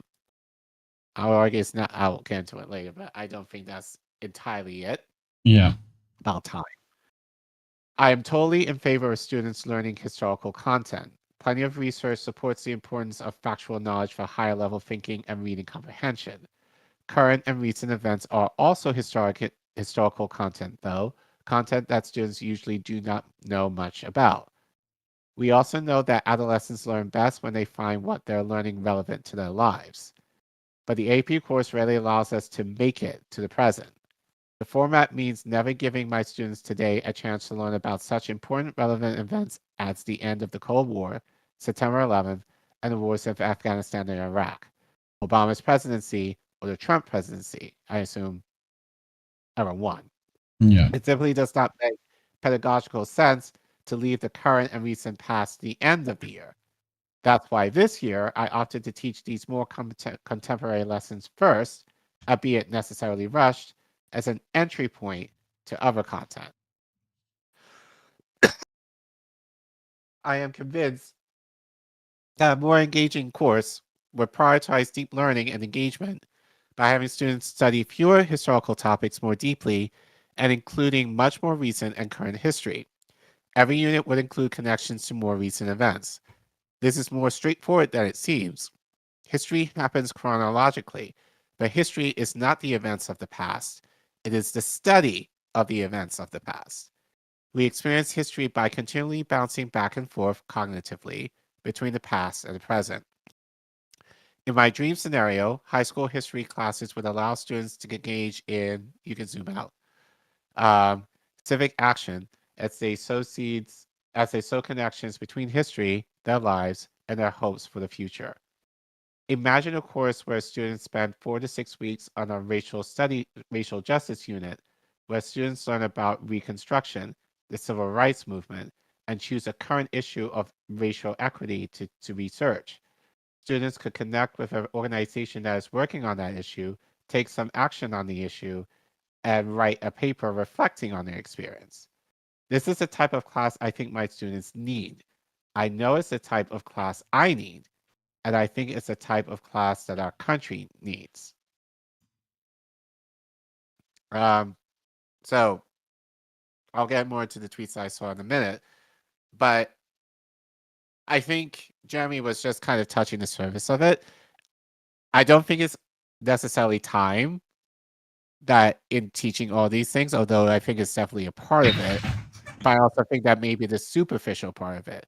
I think mostly is they don't want you to go too deep, because God forbid if they watch something like our show, and again, I would argue we kind of touch the surface on many, like very current events generally, because as we are commentators, but oftentimes I think what we do compared to maybe some of our other colleagues in space is oftentimes we do bring in that history, and we often make connections, and I think especially for me being on this show, being able to make more connections to what happened in the past and how it's affected us now. And I feel like now I do that probably in a lot stronger way than I was able to 4 years ago when I first came on this show. So the idea that high school, but again, this is 4 years for me in terms of doing this on the show as a hobby, essentially. So the idea that high school students are able to do this for 2 years and just kind of do a crash course of history from like 1619 to the present, and having to do an exam on it, I think it's just a matter of, God forbid, if they're able to make these connections. And as he said, if you're working on organizations, now granted, you can argue if they're more radically oriented, but all the same, if they're able to make these connections as young adults, what that could potentially grow into in terms of actual action rather than just being complacent in the status quo, that's not going to be beneficial for the empire. So I think it's just a way for you to learn just enough. Again, just the idea just to pass the exam. And as you said, it's just the appealing thought of, all you need is to go to college, and really nothing more than that. It's just the idea of like, I just need this to get into college and maybe or maybe not get credit for it and move on, rather than, we can use this in terms of benefiting the human condition in some way.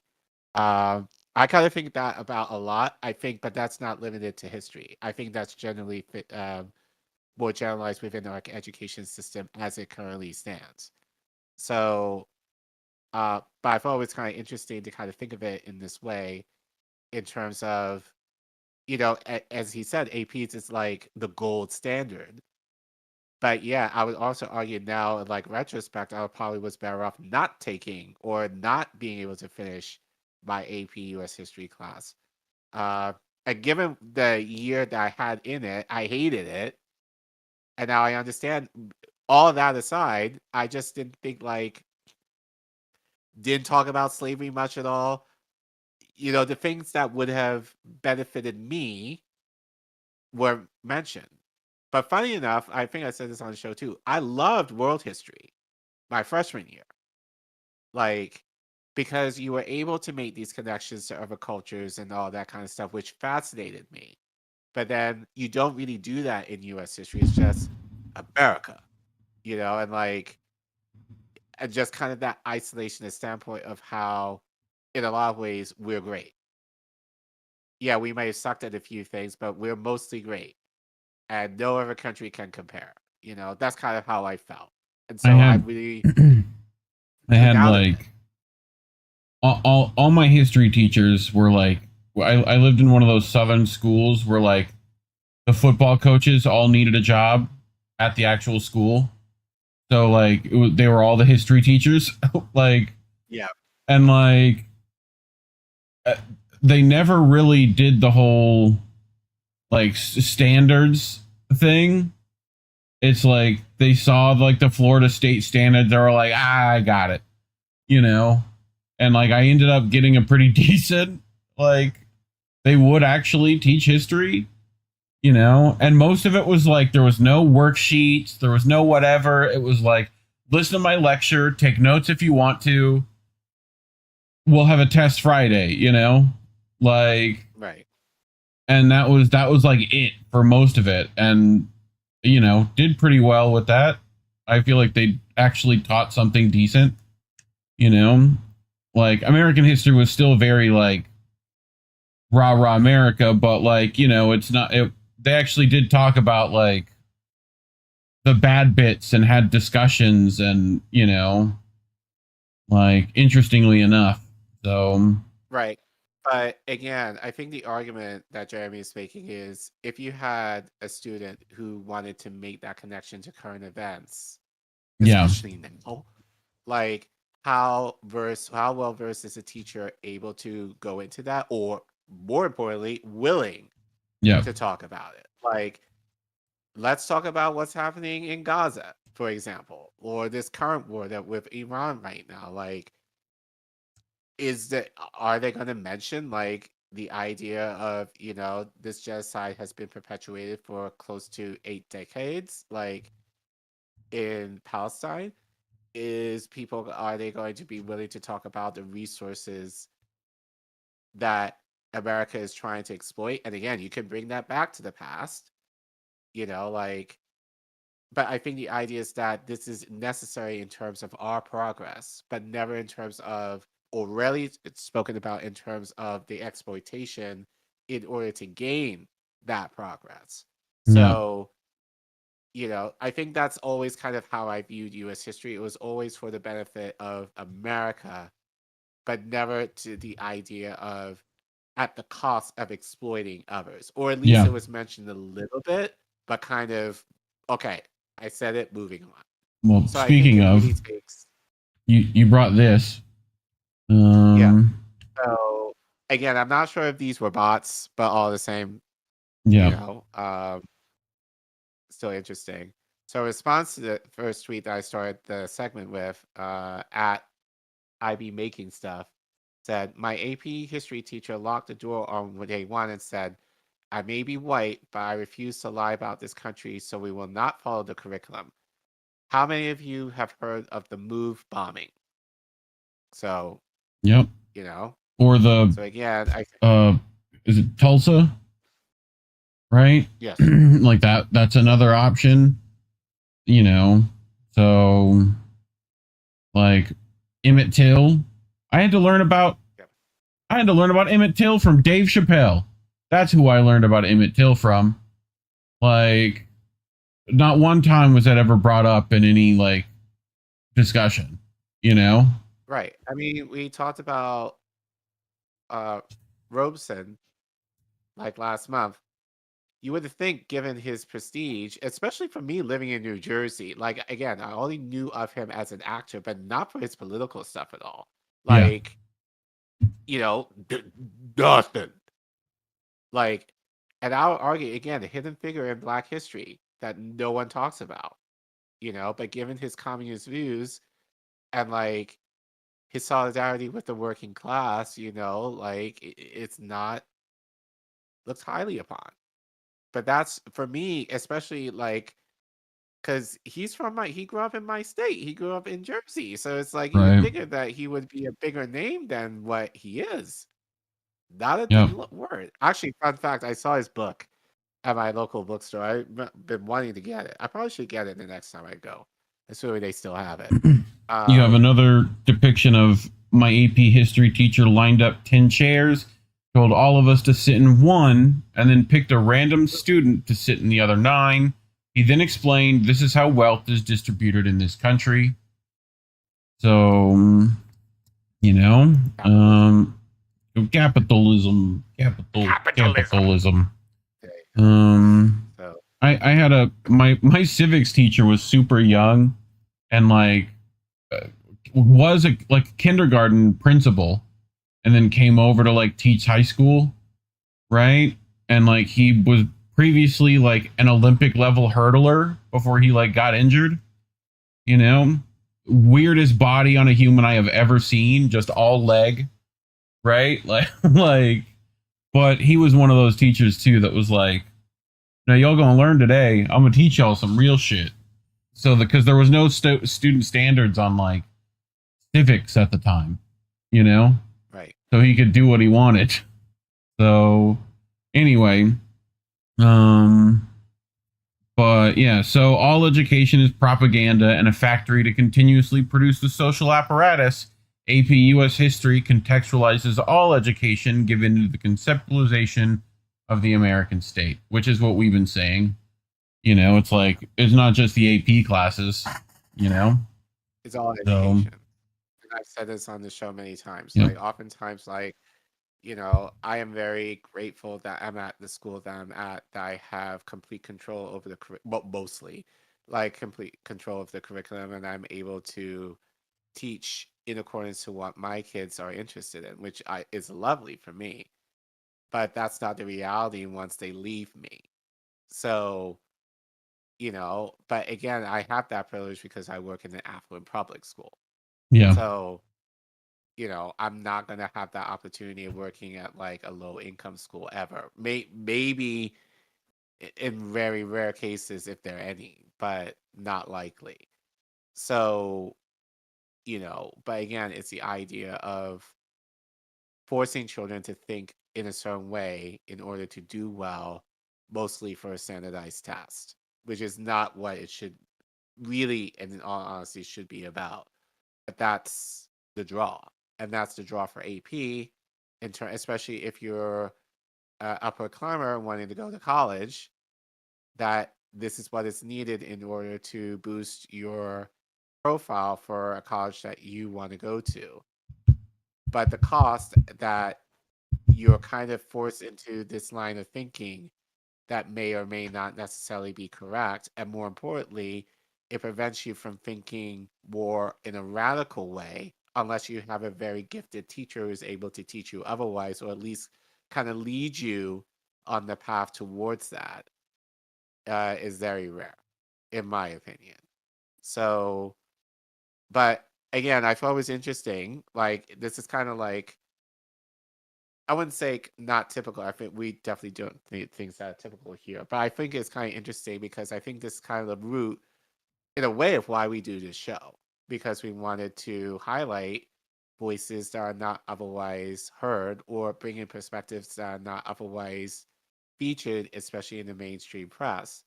So again, not sure if, more than likely, if we do have high school or college university students who may watch this show or watch this segment, who knows? But we're interested. I'm kind of interested as a teacher to hear if you're really any class, but especially for AP US History, or let us know in the chat if this is your experience. Like, let us know, like, if for any classes, how well did your teachers do in terms of teaching the material? Was it cut and dry, like totally standard, or did they go out their way to make it more appealing and interesting and really kind of tailored to what is happening in the world currently? Or were you able to, or were you encouraged to think that way? Let us know in the chat, or let us know in the comments if you watch this as a segment. And yeah, share this to, if you have a high school or university student in your life, share this with them and let them know, like, do you agree? maybe it may, and I'm not saying this to any college or not to, but it may be like just giving AP classes a little bit, especially U.S. history, a little more thought, especially if you think more on the radical side that you might have to capitulate to the standard of what is expected of you because they do not want you to think in a way that can lead to more revolutionary or free thinking. So let us know in the comments or in the chat what you think. And thanks for watching. Julio. Chat, how you holding up? You doing okay? We're still alive, hopefully. Vicky Adams asked what age, Collin? Oh, my kids? Yeah. Oh, they're pre-K, so they're 4 and 5. Did you pre-K, did you dykes? Yeah.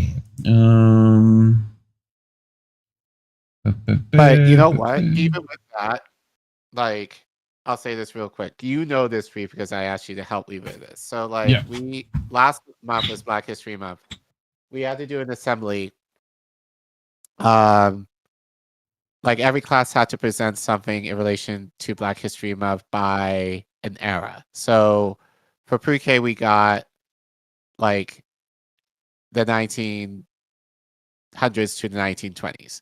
So what I did was, because what they suggested we do, I was like, nope, we're not going to do in this. With like, especially as a Black teacher, I am not co-signing anything that's trash. Like, we're going to do something of quality, and then I'm going to do something that the children remember. So, long story short, we ended up doing Langston Hughes' a poem, Mother to Son. I had I had 20 kids. There had 20 lines in the poem. I had a child learn a line that they learned. I recorded them say each line, put it all together into a video, and we watched it as part of our assembly.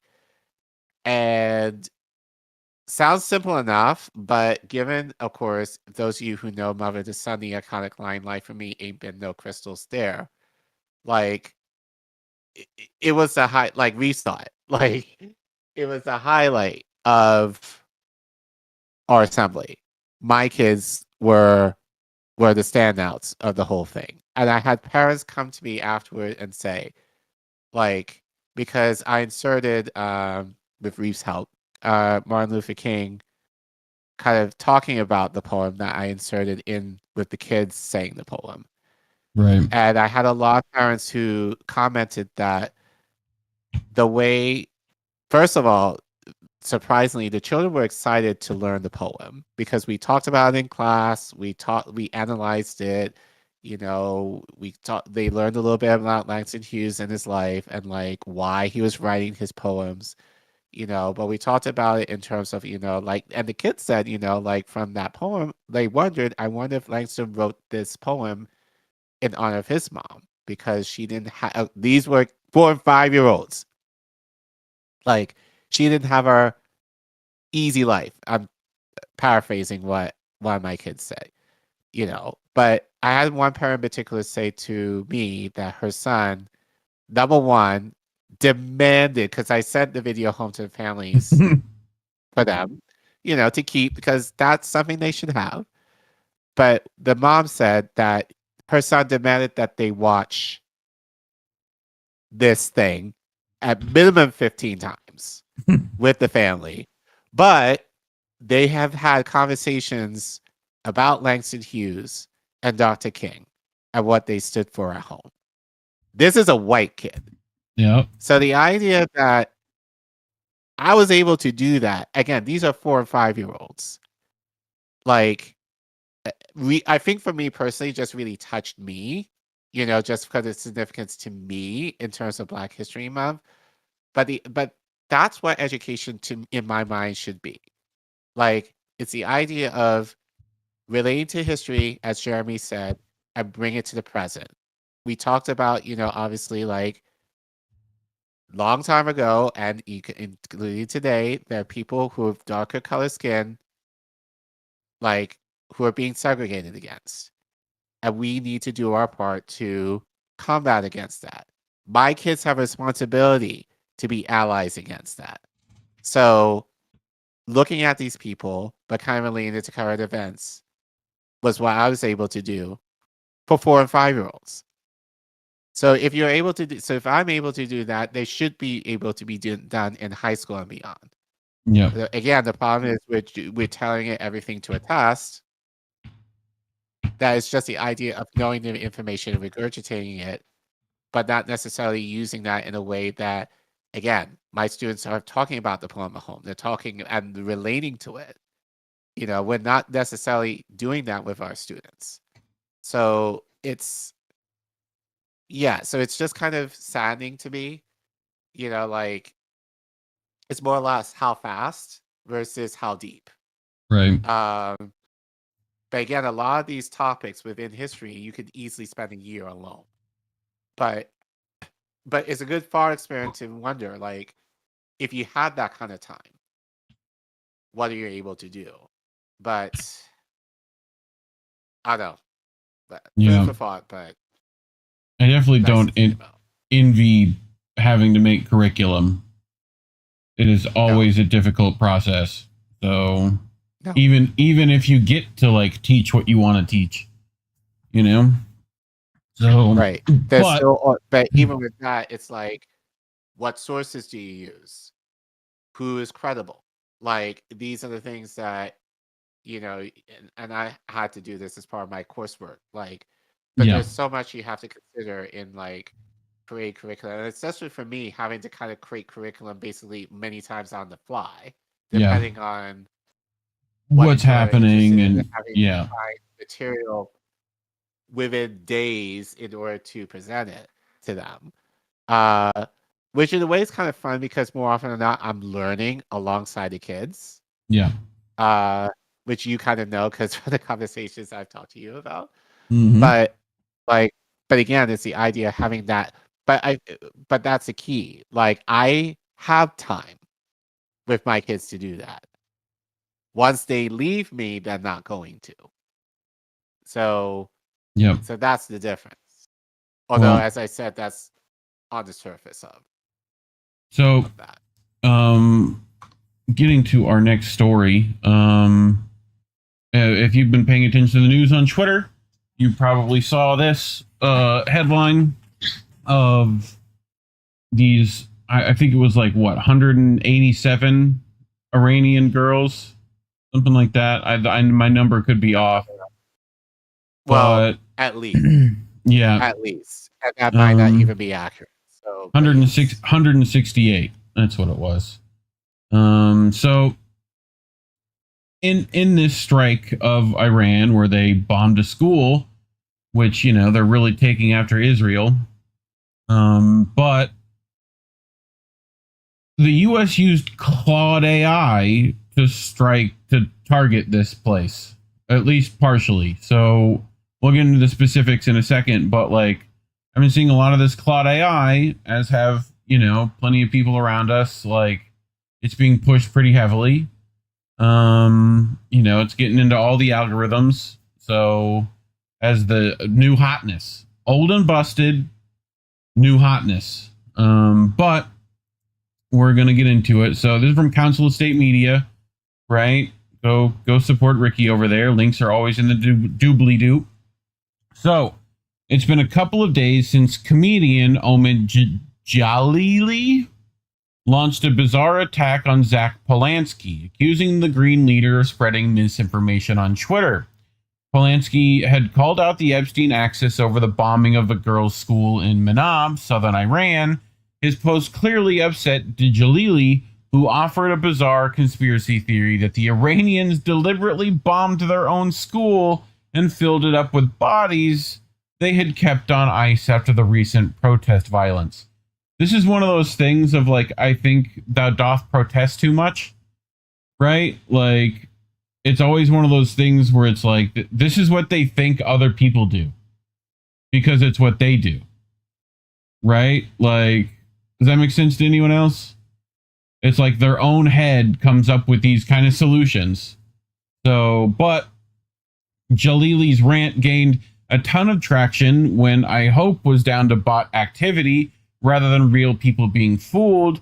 Jalili is a regular on the BBC, where he pushes the narrative that Iranians want this regime change war as though he speaks for them all. Well, Jalili now looks foolish because the side responsible for leveling schools in Gaza has finally admitted to bombing this school too. I can sense your shock. Reuters is reporting that the preliminary assessment of military investigators is that the U.S. was likely behind the attack. The U.S. had initially blamed a misfired Iranian rocket, but that story has fallen apart following investigations from outlets like BBC Verify. Analysis of video footage and satellite imagery shows the school was hit by multiple near-simultaneous strikes. Horrifically, this appears to have been a double tap where you bomb once, wait for rescuers to arrive, and bomb again. Sound familiar? We've talked about this kind of shit before. But even BBC Verify conceded the missiles likely came from the US based on the precise munitions and alignment with US operations near the Strait of Hormuz. Don't forget the BBC initially started every headline with the words, Iran says, to cast doubt on a story it is now conceding is true. This is a pattern we have seen through over 2 years of genocide in Gaza. Just lie to your face the whole time. As the evidence becomes undeniable, the U.S. stopped denying responsibility but says it's still investigating, as if it doesn't know exactly what happened. Pete Hegseth and Marco Rubio insist there was no deliberate targeting of civilians, but the truth is somehow even more chilling. Multiple outlets are reporting that Anthropic's Claude AI likely selected the school as a target. Yes, we've entered the nightmare era where machines decide on kills. My thoughts are with Sarah Connor at this difficult time. Sarah Connor. Collin, we've talked about AI targeting of civilians before. Where is that happening? Just to remind the folks at home. Like, here Starts with is. and ends with real, you know? Yes. Yeah. So, what is it? Lavender AI, Where's Daddy? Right? All that, Palantir controlled AI toolage. So, but to continue, The Guardian and Wall Street Journal report that Claude played a direct role in target selection for the Iran strikes, including intelligent assessments and battlefield simulations. Claude is integrated into Palantir's Maven smart system, which crunches intel, prioritizes targets, and runs simulations. The WAPO says Claude generated over 1,000 targets on day one alone, supplying GPS coordinates, weapon suggestions, and even legal justifications. Why not just rename the damn thing Skynet? Because Palantir is already too on the nose as it is. Anyway, let's name our company after a famously evil magical object. That'll go well. So, it seems like Claude flagged the Manab site after mistaking the school for part of the nearby RIGC base by relying on old maps and flawed data. Reports suggest Claude made errors that led to 168 innocents dying because human operators either didn't bother with oversight or didn't care. Either way, that would be a war crime. So, journalists are now asking who we could prosecute when AI kills civilians, as though this is a profound question, but the answer is simple. The designers of said system, the people who allowed it to choose targets, and the leaders who launched this illegal war. The International Criminal Court should be issuing arrest warrants for all involved, but they're not, unfortunately. So they've got arrest warrants out now that no one wants to fucking do anything about. So the irony is that Anthropic has recently clashed with the Trump administration over military use of its AI. The company rejected demands for unrestricted access and refused to enable fully autonomous weapons or mass domestic surveillance. In retaliation, Trump ordered all federal agencies to immediately stop using Anthropic's tools. The president denounced the firm as a radical left AI company and a supply chain risk to national security. Okay. Because it still maintains a shred of morality, Trump imposed a 6-month phase out for embedded systems and blacklisted Anthropic from military contracts. He also pressured contractors to drop the company, yet hours later, CLAUDE was still powering strikes in Iran. Media reports suggest the military used CLAUDE because it was too deeply embedded in systems like Maven, meaning the US can't do away with AI even when it wants to. Isn't that a reassuring thought? It's just, makes you feel all warm and fuzzy, Care Bear. Thoughts? Sure. Like the bomb that they use, a Tomahawk, I believe. Sure. Are only made in U.S. So that's why I think that's what I've been hearing this week. So, but so it's the idea of like Trump is saying, "Oh, Iran, first of all, why would they bomb their own school?" Yeah, Number one,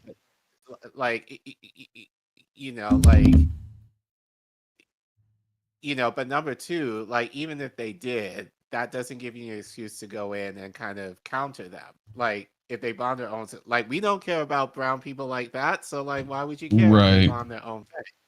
So, but again, we've talked about this in regards to AI, like, how more often than not I'm just gonna say this as a brief aside, not related, but kind of, but like, so I've been using AI in terms of my most recent weight loss, and the AI, just based on my pictures at the time, was saying, before I got DEXA scan, like, oh, you're right, like something like 11, 12. Yeah, one of the AI body fat things. Yeah. That just don't work for like anybody.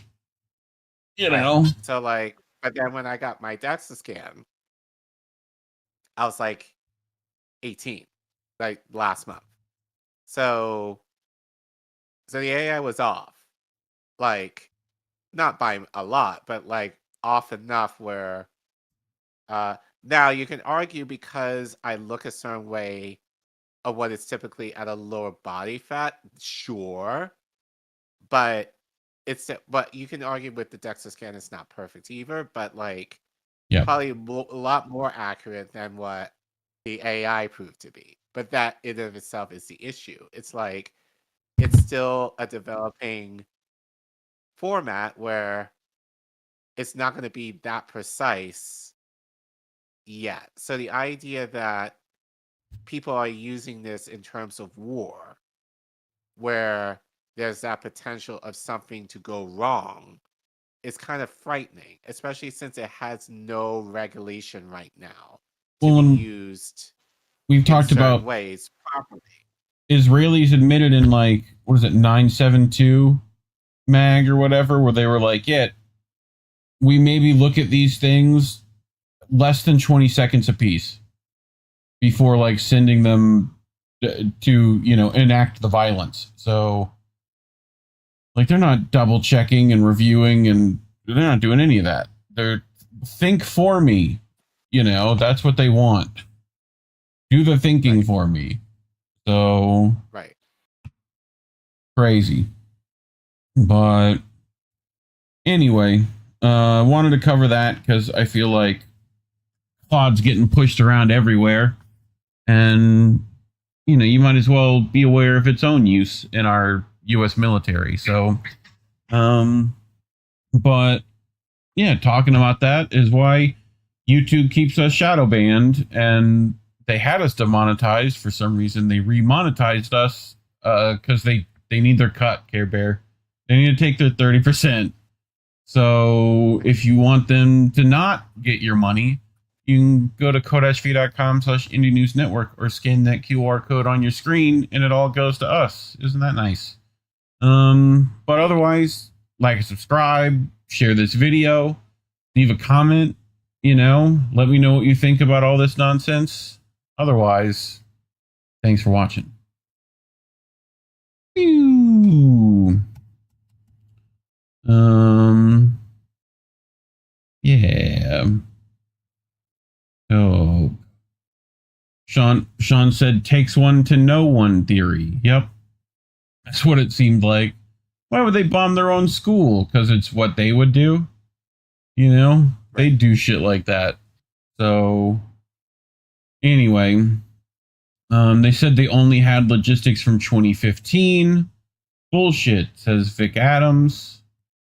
Driving Me Macy says billionaire love crap names. Dude, the fucking names from Palantir and Andoril are the most infuriating things as a Lord of the Rings fan. You know? Like, okay. You know? So, what else we got? But we are very concerned about women and children in Iran, which is why we're bombing them. Like, oh, it's just like the same playbooks over and over. Like, they should at least have the AI write new bullshit. Oh wait, it can't do new bullshit. It's got to be a blend of all the other bullshits. So that's why they're fucking up. Well, our last story this evening.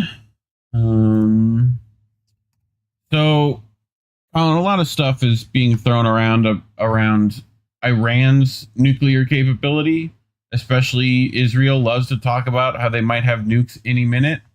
Guess who does, Care Bear? Israel. And we all know they do. So, but what we don't talk about is the specifics of that at all. And I think we should, for, you know, just to make sure people know about it.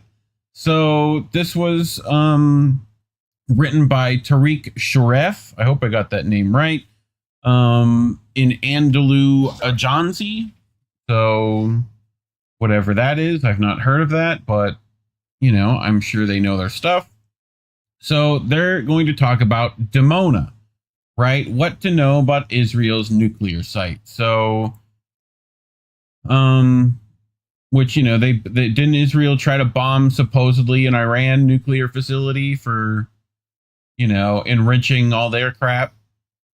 So the same kind of shit, just different country. It's Israel. It's fine, right? In a war already redrawing the region's red lines, with a death toll from U.S.-Israel attacks on Iran reportedly having surpassed 1,000, Tehran has brought one of the Middle East's most sensitive strategic sites into the escalation equation, Israel's Dimona nuclear site. A senior Iranian military official told the Iranian website Iran Nuances, later reported by Iran's semi-official ISNA news agency, that if the U.S. and Israel pursue a regime change scenario in practice, Tehran's final effective missiles will target the Dimona nuclear reactor and all regional energy infrastructure, adding, "This is the scenario we have already prepared for." So, Iran has retaliated with waves of drones and missile strikes targeting Israel as well as Gulf countries hosting U.S. military assets, raising fears of a wider regional war. The warning had reignited questions that often remain muted in regional crises. What is Dimona? Why is it seen as the backbone of Israel's nuclear capability? And how does its secrecy shape the politics of deterrence in a region already consumed by war? I wonder why, Care Bear. So, officially known as the Shimon Peres Negev Nuclear Research Center and commonly referred to in media and public discourse as the Dimona reactor, the facility is considered the most important pillar of Israel's nuclear program. Steeped deep in the Negev desert in southern Israel, away from major population centers, around 13 kilometers from the city of Dimona and about 90 kilometers from Jerusalem. Israel renamed the facility in 2018 after former Prime Minister Shimon Peres, who is widely credited inside Israel with key contributions to developing the country's nuclear program. The site's layout underscores its heavily protected nature. According to available details, the facility consists of 10 buildings spread across roughly 36 square kilometers, ringed by electrified fencing, patrol roads, and anti-aircraft missile batteries.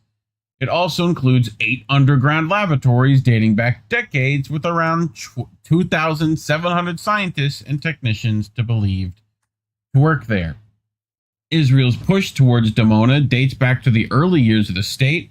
Following the 1948 occupation of Palestinian lands, Israel began laying the groundwork for a nuclear program in the 1950s, establishing the Israeli Atomic Energy Commission in 1952. Man, they weren't wasting any fucking time, were they? They were fucking on that shit. In 1957, France provided support and approval, supplying Israel with a heavy water pressure reactor. Dimona entered operation around 1963 with a reported capacity of 26 megawatts. At the heart of the facility's significance is its role in handling nuclear fuel. Dimona processed spent nuclear fuel, described as the first stage in producing the atomic bomb, with the fuel then transferred elsewhere to be stored or mounted on missiles. So that's why this place is important, right? This is their uranium refinement. So by 1967, reports cited from the U.S. State Department's Bureau of Intelligence and Research pointed to a reprocessing plant for uranium and production of weapons-usable plutonium, concluding that Israel possessed a nuclear bomb. So this is the U.S. State Department. Okay. They're saying, yeah, they got nukes. Like, they're saying that. So unequivocally, this is what it is. So Dimona's international profile dramatically changed in October 1986 when Israeli nuclear technician Mordecai Vanunu publicly revealed details about the reactor. Vanunu, a former technician of the facility, supplied detailed testimony, documents, and photographs he secretly took during his work at the site to the Sunday Times, reinforcing long-standing international suspicions about Israel's nuclear capabilities. Despite decades of speculation, Israel has maintained a policy of ambiguity. No, we don't got nothing. What are you talking about? You know, that's pretty much like they're trying to concealed carry their fucking nuclear arsenal. It did not publicly address whether it possessed nuclear weapons until 1960, when the Israeli parliament acknowledged the existence of the Dimona reactor while insisting it was built for peaceful research purposes. U.S. inspectors visited in the 1960s, and the International Atomic Energy Agency carried out inspections, but reports said inspectors did not discover lower levels that Israeli allegedly concealed. Secret tunnels. That's what it sounds like to me. Inspections were later halted entirely. Yeah, not a good look when you halt an inspection, you know? So, right. While Dimona's inner workings remain opaque, the facility has continued to draw attention in recent years. Reports and satellite imagery published in 2021 suggested the reactor remains active and pointed to extensive construction and evacuation work inside and around the site. The reporting also described boxes seen in 2 rectangular pits with concrete bases, suggesting possible use for burying nuclear waste. Dimona is also associated with the production cycle of nuclear material. The reactor is described as capable of producing around 9 kilos of plutonium annually, an amount considered sufficient for one nuclear bomb with an explosive yield of about 20 kilotons. So just from this one site alone, you're getting 9 kilos per year, right? That's one nuke every year. Since, what, 1960, we're going to say? You know? Sure. Like, do the math on that. How many they got now? Like, plutonium extracted from spent fuel is separated in specialized facilities and later used in nuclear warheads that can be stored or prepped for missile delivery. Dimona's secrecy has always been intertwined with Israel's posture towards international nuclear regimes.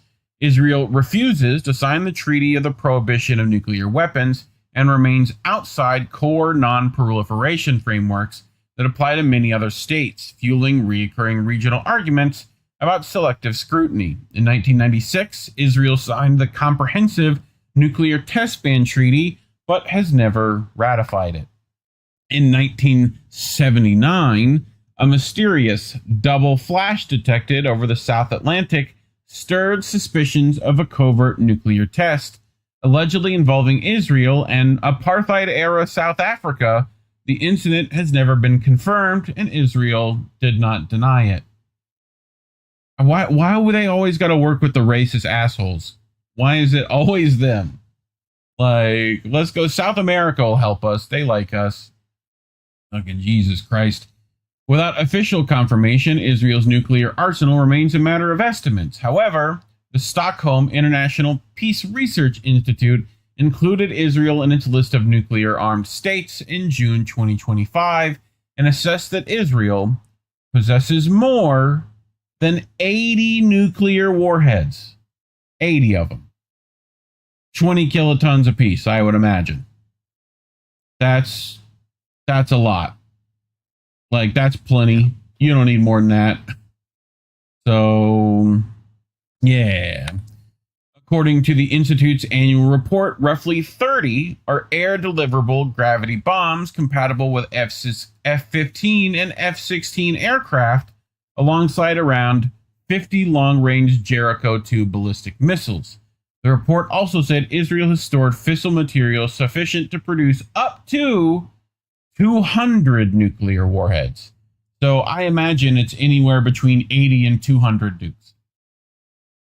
So, you know, and I'm sure they ramp up production all the time whenever they feel like it. So, friend of the show, Fiorella, stupid warmongers, Iran has ballistic missiles with chemical and biological warhead. We must attack now. Meanwhile, all the countries within reach of Israel's actual Jericho nuclear missiles. So, all y'all are visual learners, right? Here's the strike zone. Good luck out there. Hopefully you built your bunkers. All right? You know, that Samson option, this is it. So, and that's just the Jericho missiles, let alone the actual air superior, like, F-16s can reach those other places, you know? Like, the penguins in Antarctica are not safe, you know? So, thoughts, Care Bear? What you got?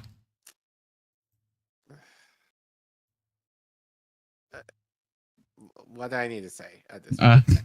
You could just start singing "It's the End of the World as We Know It." That probably would work. You know? Sure. Yeah, everyone knows the lyrics of that, right? But anyway, yeah, no one else is going to talk about this kind of stuff, and there's going to be a good segment to share around when your friends are like, "Oh, Middle East bad, they've got yeah, okay, here you go. You want to deal with the 80 to 200 nukes? You want to have fun with that?" So anyway. Well, talking about this kind of stuff is why YouTube shadow bans us completely. And for some reason, they still want to take 30% of our, revenue. So if you don't want YouTube to have that, you can scan the QR code on your screen. Go to codehv.com/Indie News Network. Or as always, it's in the description. But, like and subscribe, share this video, send it to whoever. I don't care. Send it to your ex. Why not? You haven't heard from them in a while. Otherwise, leave a comment. Let us know what you think. But as always, thanks for watching. Whew. We did it. We did it. Yay. I think tomorrow Indy is doing a Nobody Wants to Work Anymore. So go check that out. And we should be doing a boat Sunday. Angel will probably be doing stuff Friday and Saturday. So go keep an eye on the channel for that. You can always follow Indie News Network on Twitter @GetIndieNews. We try to post when we're going live there, as well as on Substack. We put the calendar out, so you can always go to Indie News Now as well. I think we got a calendar up there. Link should be in the doobly-doo. Y'all know how it is by now. Hit the bell. Let me know if that works. You know, does that tell you when we go live? I don't know. But Accord Lord, something Leonard Bernstein. Hannibal Directive, Israel's directive to kill any soldier who may become a POW, which I think they used recently. Again. But, you know, we went from the Hannibal Directive to the Samson option. So, hitting all the fucking blacklisted words this week. But anyway, anything else you want to tell people before we head out of here? Thank you for supporting us. We love you. Yeah. All right, fam. Remember, labels are bad. Stay independent. Good night, fam. Have a good week, everyone. There's a difference between peace and liberation, is there not? You can have injustice and have peace. Isn't that correct? Have peace and be enslaved. Yes. So peace isn't the answer. No. Liberation is the answer.